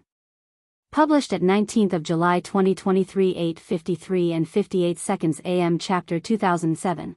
Good timing. If audio player doesn't work, press stop then play button again. Lionel's gaze shifted to the force art slowly shrinking beneath his feet. He realized that he probably had one more strike in him if he did so now, but it would only be about half as strong as the one just now. Depending on the situation in battle, he'll have to adjust that. Whether I grow more efficient at releasing it all at once, or hold back on the first strike so that I can have a second. Either way, I'll just have to keep those thoughts tucked in the back of my mind. Lionel subtly nodded to himself and stepped down from the skies. In the past, he still had to rely on his emulation spatial force to step into the air, but he could now do it on his own. Aside from those with flying ability indexes, he was probably the only one of the sixth dimension who could do this without relying on force itself, but rather a comprehension of force. This, though, made it clearer to Lionel the kind of gap that existed between the sixth and seventh dimensions. He still remembered a time he could just barely battle against those of the fifth dimension when he was still in the third. But now this small gap had actually caused him so much trouble. From the sixth dimension onward, every step was fundamentally different and world-changing. Flying was an ability only those who used the God path and had stepped into the seventh dimension could perform. There was something metaphysical that changed in a person's being. Lionel had stepped into that realm just now relying on his comprehension, but others had undergone this change with their bodies. When this was put into perspective, the large gap between what seemed to be just a single step made much more sense. On the ground, Radley shook his head. He had just stepped out from a pod himself as these last 2 days had been really taxing for him. He didn't expect to see Lionel entering Tier 9 right before his eyes. It had to be remembered that not even a year ago, he had witnessed Lionel going from Tier 1 to Tier 3 right before his eyes, and now he was already in Tier 9, right after he had already stepped into Tier 8. It would be easier to accept if he had taken the conventional path, but this was very clearly not that. His aura was too powerful and his momentum was far too stifling. Radley's had never met anyone in the first tiers of the seventh dimension with a stronger aura than Lionel. By the time Lionel had landed, his light smile had vanished into the same cold expression he had carried for much of the Air Wars. He could allow the time he had just wasted to go because he had exchanged it for more strength, but in general he didn't want to waste any more time. Now that he was in Tier 9, he had much more confidence. The only unfortunate part was that he didn't have the next layers of dimensional cleanse. To Lionel, the actual process of going through tiers didn't necessitate dimensional cleanse, but the breakthrough process did. In addition, Lionel had yet to fully comprehend the sixth dimensional layer of dimensional cleanse either. He had done so for the fifth dimensional layer, allowing him to pass it on to others, but he had yet to even actively practice the sixth dimensional layer, let alone comprehend it. I think you should take a look at Panda's novel. He simply had too much to do and he was always busy. If not for his sharp comprehension, making it to Tier 9 in such a short time would have been nothing more than a good joke. Lionel slotted this matter to the back of his mind. It seemed like just as he had with the fifth dimensional layer, he would have to practice it last minute. That said, that didn't mean that he had no idea of how he might proceed forward. After all, dimensional cleanse was clearly very closely tied with the universal cycle comprehension and methods of the Cataclysm Zone. Panda's novel. This meant that the next step likely involved taking his stars and crossing from the heavenly body realm into the natural light realm. Then to enter the seventh dimension he would need to shatter them and enter the cosmos realm. If that was the case, even if he wanted to, Lionel wouldn't be able to practice the sixth dimensional layer of dimensional cleanse. That was because he still hadn't gained enlightenment on the natural light realm. Radlease, continue to monitor the situation on the night side continent. I'll provide the points. I want you to build a bride of outposts between the edge of our territory and the opposing shoreline. Use those outposts as your method of quickly returning here. I want a report every 6 hours. You can connect it right here. Lionel pointed out several things on the map and then relayed a few more orders. After he was done, he sent Radlease and the other members of the Umbra family away. Outposts could only be set up such that some part of their range was within a range of territory you already owned, so Lionel had no choice but to waste the points needed to build an entire bridge across the ocean just for the sake of this convenience. But right now, information was extremely important to him. In addition, given the fact that the outposts would be hidden under the ocean's tides, the likelihood of them being found was minimal, and even if they were found. So what? He really wanted to see who would dare to attack him casually right now. Lionel's gaze flashed with a fierce light. At that moment, several teleportation signals were received and flashes of light rippled out as those Lionel had sent out to clear the challenges and dungeons began to return. Lionel nodded to himself.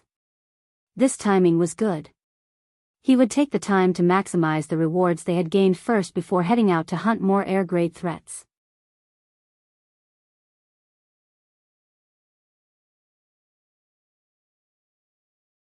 Chapter 2008. Published at 19th of July 2023 8:53 and 57 seconds AM. Chapter 2008. Huge deal if audio player doesn't work. Press stop then play button again. The first thing the others brought back was quite interesting. It was a water freezing reward. It was exceptionally difficult to freeze salted water for obvious reasons, and oceans in higher dimensional worlds were even more resistant to such things. The Air Wars planet had poles, but they weren't frozen over as one might expect, or more accurately, the waters that ran through it weren't. This wasn't only because the waters were salted, but also because the ocean of this world was akin to a very wide river, constantly moving about and orbiting the planet. The freeze reward came from an air-grade dungeon, and it could be used in two ways. The first was to build a bridge. If Lionel wanted to, he could build an ice bridge from his current territory to the other side of the ocean. This bridge would be exceptionally deep and thick. Destroying it would be hundreds of times more difficult than breaking down the walls of an air-grade city. The second use case was to build an ice island. This island would be even more immutable and nigh indestructible. Though its range would obviously be much shorter than that of the ice bridge, it would still be about 10 kilometers in diameter. In addition, this ice island would come with its own city core, allowing one to build a territory upon it. This city would be unique. Rather than receiving 100 times reduction to one's territory, the reduction would only be 10 times. This meant if Lionel had a city transfer reward and displaced his city to the ice island, the 2,000-kilometer range he had that had been limited to 20 kilometers would become 200 kilometers instead. This was quite an exceptional benefit. After all, Lionel had to spend 30 billion points previously to gain just 300 kilometers of range. He would gain 2/3 of that essentially for free if he could get a transfer reward. The width of the ocean was easily over 500 kilometers. It wrapped around the entire planet as well, so its length was easily over 3,000 kilometers. Even so, this would go a long way.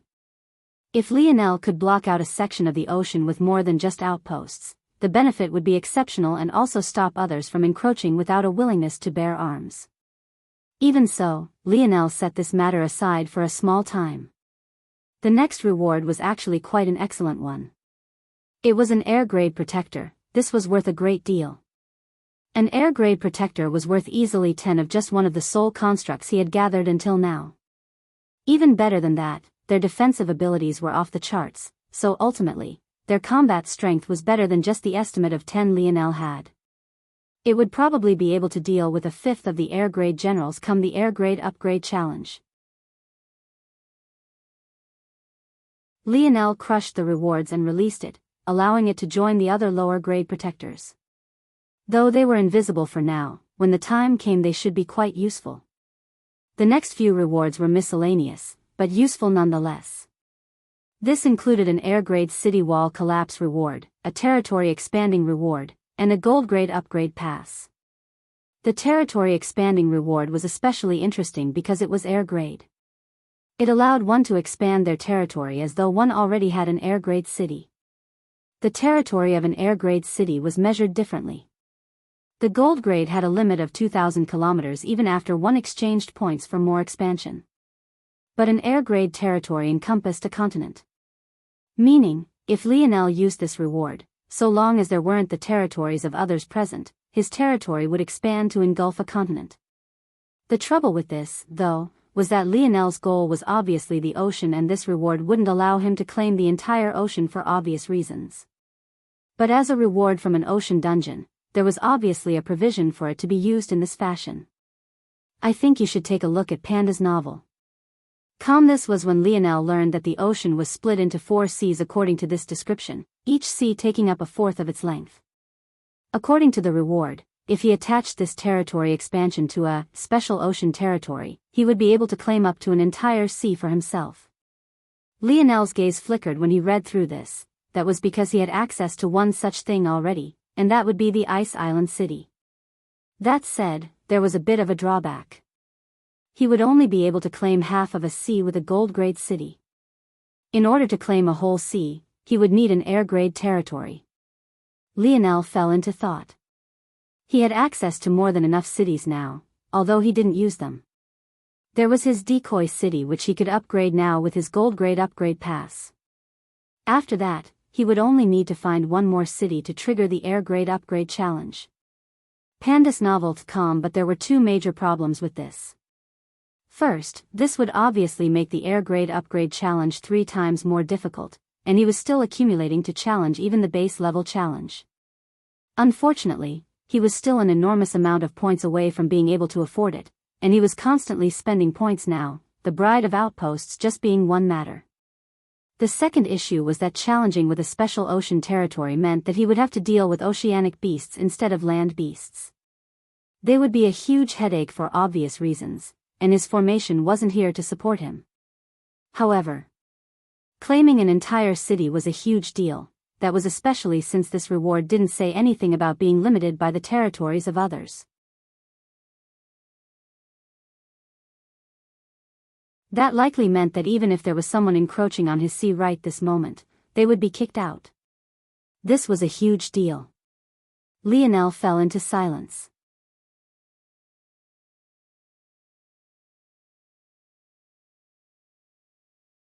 Chapter 2009. Published at 19th of July 2023 8:55 and 19 seconds AM. Chapter 2009. If audio player doesn't work, press stop then play button again. Chapter 2009. Battle intent. Lionel had to function with the assumption that if he could accomplish something, although he was ahead now, that didn't mean others couldn't accomplish it in the future. In fact, there were probably multiple paths to accomplish the same thing. That meant in the future there would likely be others claiming seas, and Lionel knew that he had to be one of them. More importantly, he had to be the first among them. Right now, the only advantage he had outside of his own combat strength was that he was the first to form a gold grade territory. But if he was complacent, soon, others would begin to catch up. If he idled any longer, his advantage would be swallowed up. This was why he had taken the risk to march on the Dayside continent in the first place. However, this decision was still many times more difficult. The simple fact was that he didn't see a simple path toward clearing the air grade upgrade challenge, let alone 3 times it. He had fought the air grade threats personally just now. They were monsters. With the improvements to his strength, he could likely take one down easily now, but a single wave would have 100, a fusion challenge would have 300.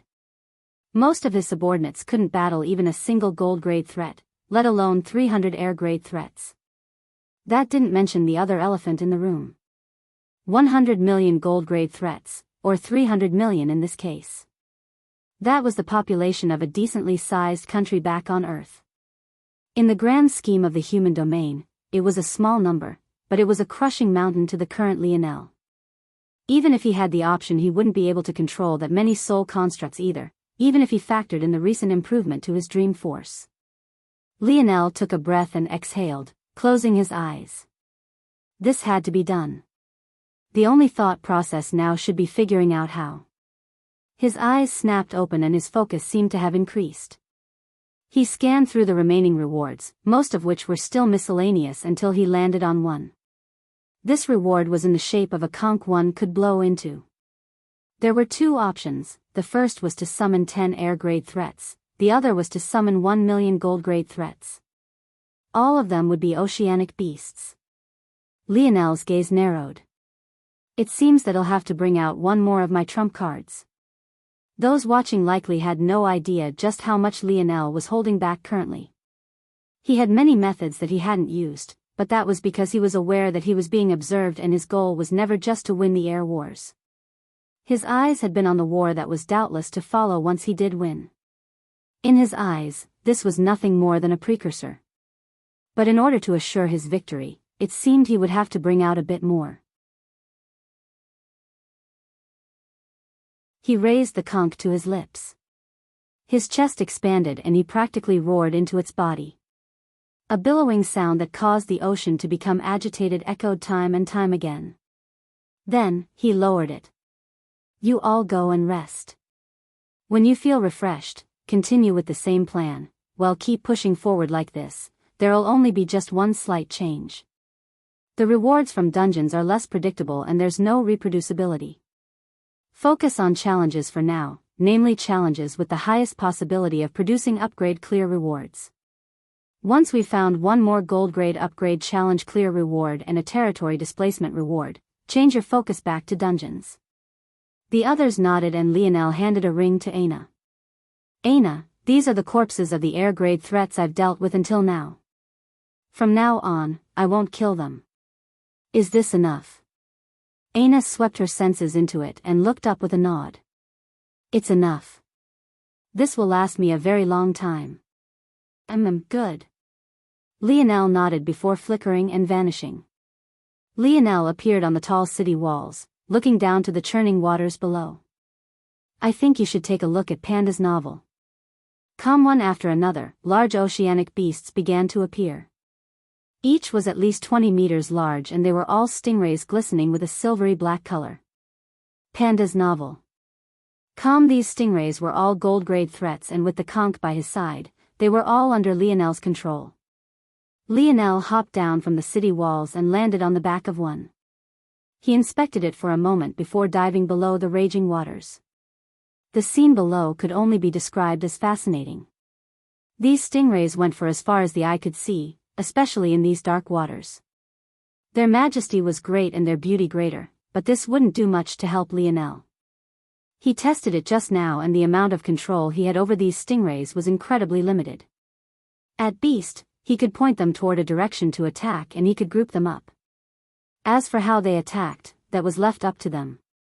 This army of 1 million seemed majestic, but they would get chewed up and spit out by an army of 300 million.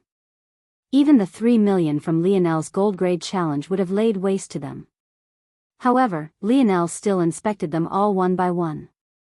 If one was paying attention to his mind, it would be possible to see a perfect replica of each stingray being carefully slotted away. They were accurate down the finest millimeter, completely flawless. After several moments, Lionel resurfaced. He commanded the stingrays to stay near the surface and avoid running into the territory of the ocean beasts below. If he lost a few of them for a stupid reason, it would be too late to regret. Lionel appeared back with his city and exhaled a breath.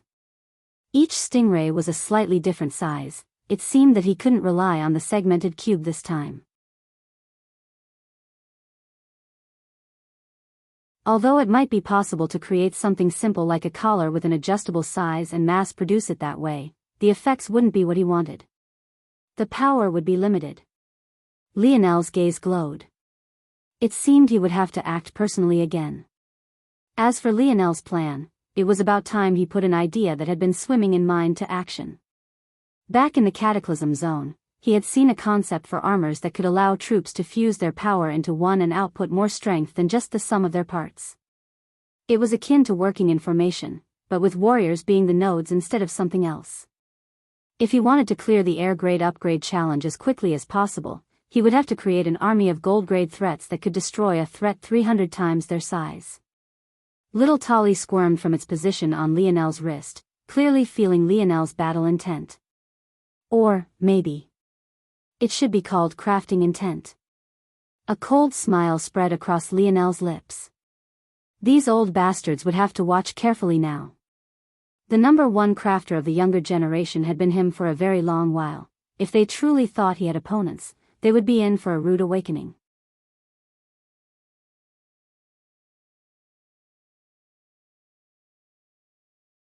Chapter 2010. Published at 19th of July 2023 8:55 and 20 seconds AM. Chapter 2010. If audio player doesn't work, press stop then play button again. Chapter 2010. True talent. Little Tolly snaked out from around Lionel's wrist, spreading into the skies. This little one had been noticed by everyone long ago. But it only now seemed to click that Lionel didn't have the slightest protection on his body. He came into direct contact with little Tolly without the slightest worry. His synergy with his metal spirit was as high as it could be. But what was maybe even more shocking than this was the fact little Tolly was still only in the 5th dimension. What was Lionel planning to do with such a weak metal spirit? They had seen Lionel use little Tolly before, but back then Lionel was only bending a metal alloy into shape, and that metal wasn't necessarily designed to be hard and sturdy, it was only created for the sake of facilitating his dream world. But now, Lionel's gaze flashed. He didn't even seem intent on using a workbench. In his mind, several blueprints flashed and then vanished before flashing once again. He refined, shattered, and then rebuilt. Lionel tapped at the air as little Tolly circled his neck before rising high into the skies. At that moment, the grid of his emulation spatial force appeared once again. Quickly, Lionel settled upon design began to appear. It was in the shape of an odd winged armor. There was a strong spine that ran down the back and looked like a sapphire blue set of spinal bones locked into one another. Each ended in a menacing blade, and despite the fact it was just a projection, the sharpness seemed to tear into the eyes of those watching. After a moment of astonishment, it suddenly clicked. This sort of armor wasn't for humans, it was for the stingrays. Their eyes couldn't help but open wide. That was impossible. Setting aside the fact creating an armor you weren't used to was an almost impossible task, doing so for 1,000,000 existence was an endeavor that should have taken years of effort. Even if you sped it up, it should take months. Even if you completed an armor a second, completing 1,000,000 of them would take over a week, nearing 2, let alone the fact it would take several hours to complete just one. Even if you managed to complete one an hour, a pace that could only be said to be blazing, it would take over a century. They couldn't fathom what Lionel was trying to do. Even if he had a method to speed up these timetables by several factors, several months would still be an overly exaggerated estimate. But even then, several months might be enough time for the entire air wars to come to an end. At that point, should Lionel have a better go-to than this? Unless this was really all he had. The Morales ancestors could only sigh. Lionel had truly done quite excellently until now, but much more couldn't be asked of him. If he was in the 7th dimension, the winners seemed to be clear to them already. But even though he was in Tier 9 now, even if it was adjusted for his insane speed, several months would be an outrageous estimate for how fast he could enter the 7th dimension. Most were stuck for decades to even centuries at this step. Even the Cataclysm generation geniuses were stuck for at least 5 to 7 years on average at that step. However, right then, Lionel began to move. Pandas novel. His arms flared out and his hands trembled once. A golden glow formed a layer of his hands before separating. Right then, a perfect replica of Lionel's hands appeared in the air beside his Real's once. Then there was a second glow, then a third. I think you should take a look at Panda's novel. Come in the blink of an eye, 999 pairs of hands appeared in the skies, with Lionel's own making exactly 1,000. You can handle it, right, little guy? Bloop bloop. Little Tolly's body shuddered once before a raging torrent formed. The skies seemed to be blotted out by a silvery tsunami, casting a shadow over a large swath of the city. Lionel grinned. Little Tolly might still be in the fifth dimension, but it was only ever fed the highest quality materials. Its foundation was incredibly solid, and the only reason it hadn't entered the sixth dimension was because Lionel was still trying to find a force eruption to allow it the perfect evolution. Metal spirits were exceptionally dangerous existences. They could even swallow planets if they were allowed to rampage unchecked. There was a reason Lionel's casual actions around it were seen as so shocking. And now, Lionel had fully unleashed it. Little Tolly could already break into dozens of pieces back when Lionel was still in the third dimension, but now, even breaking into 1,000 wasn't a problem. Lionel's gaze glowed and countless ores appeared in the air. He had traded for so many with his points until now that he hadn't even used up a tenth of what he had in reserve. He had more than he knew what to do with, and they were about to be of great use.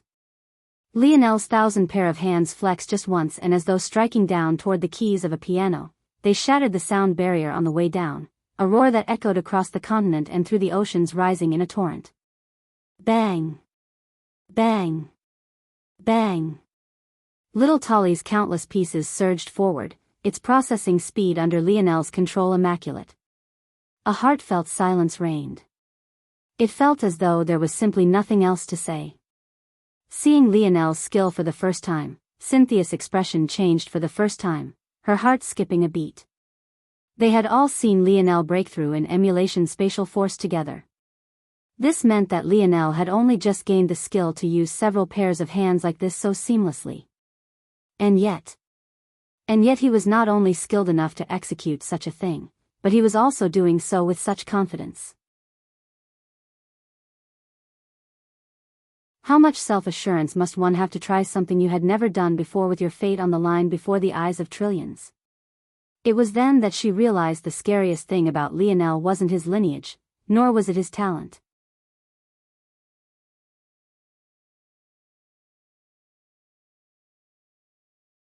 Chapter 2011.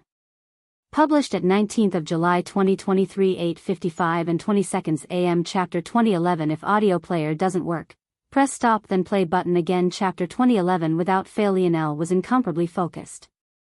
His fingers tapped at slightly different rhythms, but each of their speeds was blinding. The ores before him were quickly heated, each of them being shed of their impurities. The way he approached purification now and the past was vastly different. Before, his only focus was making the ore shine in its own personal strongest light. But now, he saw things several steps ahead. Sometimes, he would even purposely leave impurities behind, knowing that certain changes would actually aid this or to better bind with the future pieces of the alloy. This was what it meant to have entered the life grade, comprehending the holistic view of your creation rather than dealing with individual portions. His actions moved smoothly from one step to the next. Despite the fact he was working with such a large amount of materials considering the size of the stingrays, he finished the purification process in not even 10 minutes. His speed could only be said to be mind-numbing. However, the results for those in the crowd who were laymen was underwhelming. Even from here they could see that many impurities were left behind, but they felt that this was likely the best Lionel could do given the circumstances. Only time would tell if the results would be good enough.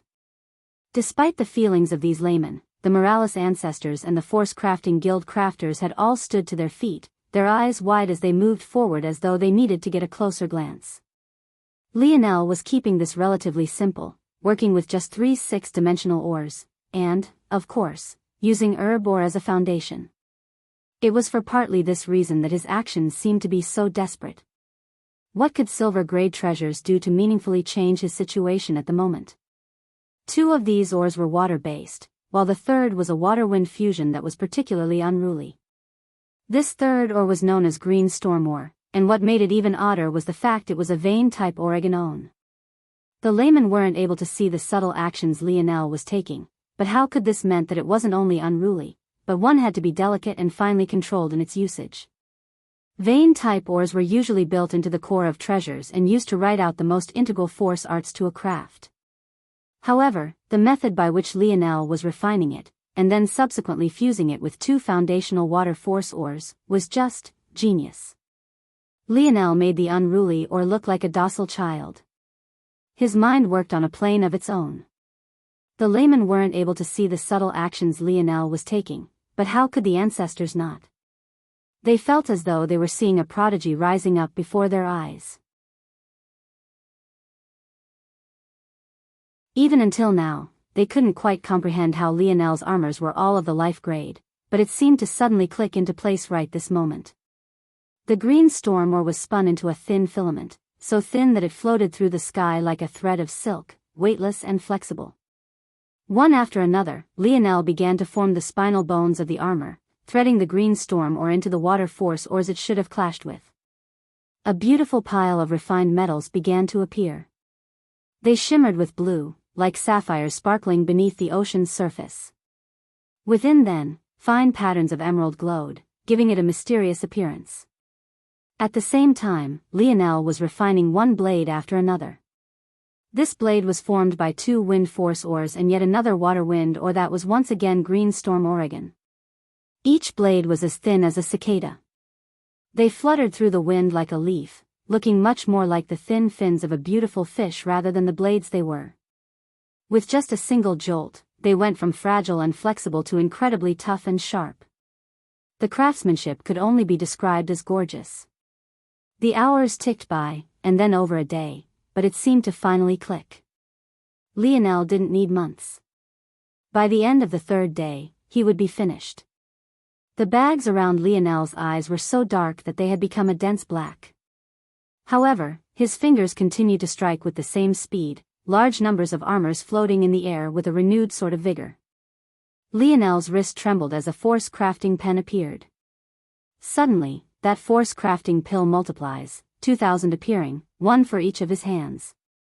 He took a breath and exhaled before his hands suddenly began to move with lightning speed. The skies were filled with golden arcs and complex force arts were formed one after another like the gears of a pocket watch. The gazes of those shocked by Lionel's abilities turned to confusion. They had simply never seen such force arts before, it was completely foreign to them. They were even having trouble comprehending what they could do. Was this Lionel's trump card? Suddenly, Lionel's body froze and he fell backward, only to be caught in a soft embrace. However, by that point, he was already lightly snoring. Aina looked down with a hint of worry before looking up to the large pile of armors. Others would have a city filled with subordinates by now. The size of a gold-grade city was already enough to accommodate a population of millions. But Lionel's city was filled with these large armors instead. To forge 1,000,000 armors, even with 1,000 hands, was akin to each pair of hands completing an army every 4 to 5 minutes. Keeping up such a pace for over 72 hours. She could imagine the kind of burden he had taken on. However, while she was worried about Lionel's well-being, the human domain was in an uproar. After Lionel had finished those final strokes, the auras of the armors had solidified and took true form. Each one of those armors, without fail, was in the life grade.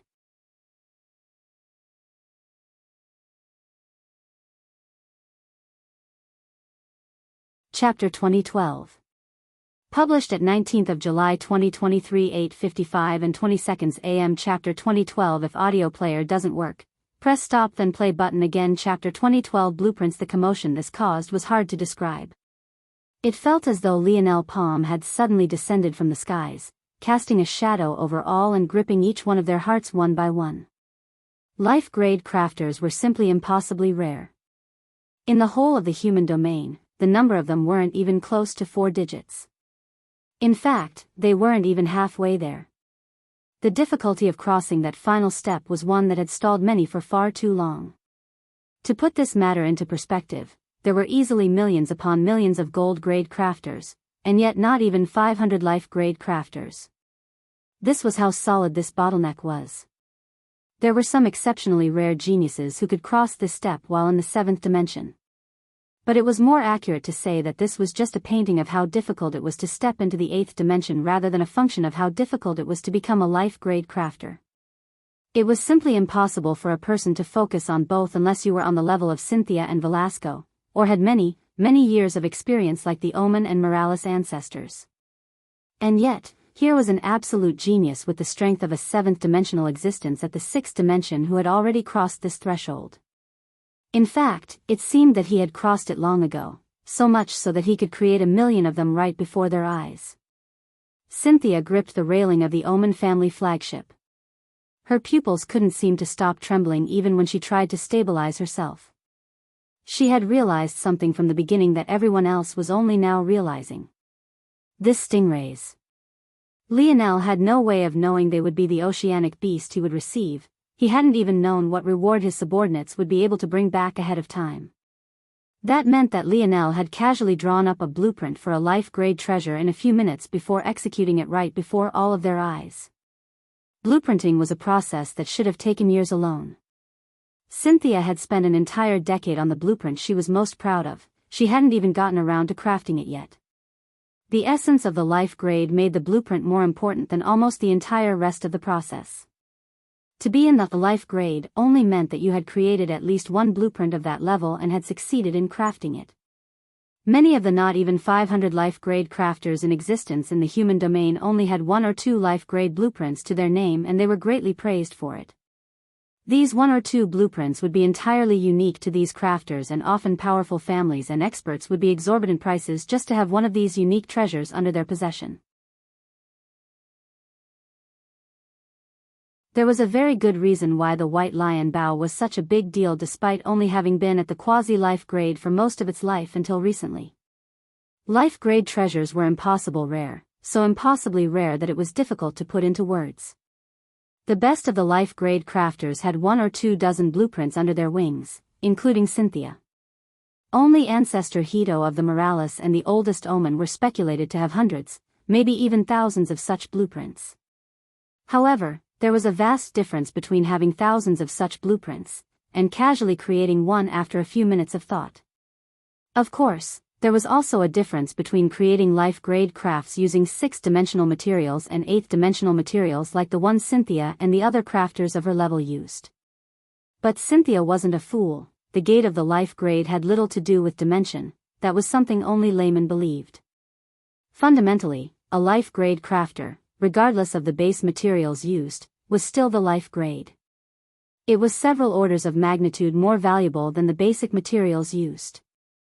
The more Cynthia thought about it, the harder she squeezed. This was the first time she had been so agitated. Even Lionel's combat strength hadn't done this. Not his Scarlet Star Force, not his Void Star Force, not his Vital Star Force, not even his powerful Dream Force. The weight of a life-grade crafter who could do such things was too much. But what Cynthia didn't know was that the weight was about to become much, much heavier than she could have ever expected. Lionel's eyes snapped open, breathing heavily 3 times before his beating heart calmed. He had really pushed it this time, but the life grade was a very finicky realm to enter. If he had taken a break in the middle, minute changes could have occurred that would have caused him to have to recalculate all over again. That would only make his situation even worse and extend the time he needed to take.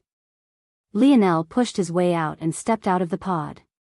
Judging by the skies above, he had managed to recover in just 45 minutes. This was good. There was no time to waste. With a wave of his hand, the skies were suddenly filled with armors, shimmering like sapphires and emeralds. The ground shook and Lionel took a leap to the city walls. The armors shot down under his control, slipping onto the bodies of the stingrays below. The sound of clicking resounded before the blue waters suddenly began to glow. Suddenly, the stingrays seemed to naturally be formed into groups, a radiant aura coming from them.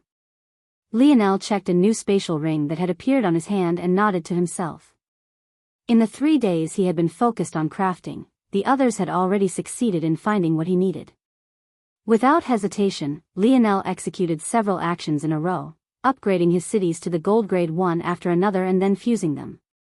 The sea began to churn wildly. In another insane feat, Lionel had activated the air grade upgrade challenge without even waiting for the others to return.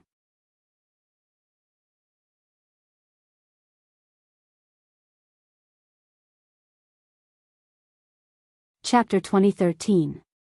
Published at 20th of July 2023 5:45 and 54 seconds AM. Chapter 2013. If audio player doesn't work, press stop then play button again. Chapter 2013. Monster. With a flip of his palm, Lionel's black rod appeared. His hair whipped in the salty winds as the high sun pierced downward, illuminating everything. The waters turned frothy and agitated, but the cool air of the ice island he now stood upon left him feeling calm and unhurried. A confident aura exuded from Lionel, his momentum steadily growing with each passing second. In the distance, the waters began to rise. 300 large whale beasts appeared, surrounding the ice island entirely. Around them, millions of oceanic beasts began to appear. The numbers were so numerous that the waters turned black, a sharp contrast from the previous clarity. However, Lionel remained calm. The spectators could only remain silent. Were the life grade armors really enough? No one underestimated the worth of the life grade, but the problem was that they were so rare that many didn't even have a reference for how powerful they should be. Most would kill to get their hands on even a top-tier gold-grade weapon, and this was all the reference they had. But was it enough to close a gap of 1 to 300? It was hard to believe, especially when the air-grade generals began to appear. They looked to be even about 10% stronger than air-grade threats that Lionel had fought previously. Each one was menacing to an extreme and seemed to have the strength to lay waste to Lionel's city. But at that moment, Lionel, who had everyone's focus, suddenly sneered. He raised his free hand and snapped his fingers. Right then, the world turned entirely silent. On the front line, a group of 10 stingrays suddenly trembled. They felt their backs grow hot as a powerful force art suddenly activated, but the chilly waters immediately cooled them down. A slight sheen of bluish-green formed on their bodies until they suddenly explosively expanded, forming a gorgeous, shimmering bubble. Then, these 10 bubbles, one to each stingray, came into contact with one another and overlapped, fusing into one and forming a large bubble that enveloped all 10 of them. Just when it seemed like it was all finished, the large bubble morphed, flattening out and gaining sharper edges and a long protrusion until it formed the construct of an enormous illusory stingray that contained 10 stingrays within. Even the smallest stingray was about 20 meters from wingtip to wingtip. But now, with this construct enveloping 10 of them, they seemed to have become larger than life, dwarfing 250 meters as they slowly swung their tails. In that instant, this process repeated, all at the same time, across the stingrays. At that moment, an army of what was once a million large stingrays had become an army of 100,000 enormous monstrosities, each causing vicious hurricane-like cyclones with just their small, insignificant movements. Lionel looked down as the challenge approached. He could almost feel the skepticism radiating from the observers. He had just limited the flexibility of the army he did have by a factor of 10, and the change didn't seem to be significant enough to cause any changes. What was the point of this? But Lionel's sneer only deepened. He didn't seem to have any intention of attacking himself. Kill. His words descended and the world suddenly changed. On the front line, the first line of stingray constructs suddenly jolted. The movement could only be described as a bolt of emerald green lightning. They left afterimages in the water, splitting it apart with such speed that a huge dividing line in the shape of an inverted V appeared on the surface. Fast. This was the only thought that those watching could have. So fast that it was crippling, so fast that it left only time for despair. The stingrays didn't even seem prepared for the level of speed they had now, so much so that they could do nothing but ram into the line of beasts they were facing. It was the kind of tactic that should have assured death. 100,000 running into a dense pack of over 300 million, how could it even compare? And yet, silence reigned. The stingray constructs shredded everything in their path. Their wings were as sharp as blades and their tails and menacing as jagged daggers with the soft touch of silk. Every time they moved, the water would churn and become their spearhead, shredding skin and blubber apart as though wet tissue paper. In a single charge each stingray had killed no less than 100 in a single sweep, and not a single one had been injured. The construct that enveloped them seemed to double for both defense and offense. Without the strength to tear it apart, harming the stingrays within was simply impossible. No matter how hard they tried, the mere gold-grade threats had no ability to cause more than a ripple on their surface, let alone shattering them apart. The air-grade constructs bellowed into the skies, but in response, Lionel just took a seat down on the city walls. He realized that he had underestimated even himself. It seemed that it wouldn't be necessary for him to raise a finger at all. Under the shocked gazes of the spectators, the first stingray construct, powered by a squadron of 10, made it to the first air-grade general. The two clashed, the stingray construct trembling wildly as the air-grade general was sent reeling backward, the howl of a whale echoing tragically as several cuts were carved out along its thick belly. The stingray's construct cracked and threatened to collapse, but that was when a second came in and rushed into the body of the air-grade general, shredding it to pieces. It was then that it finally seemed to settle in. Lionel hadn't gone from 1,000,000 gold-grade threats to just 100,000, he had gone from 1,000,000 gold-grade threats to 100,000 air-grade threats.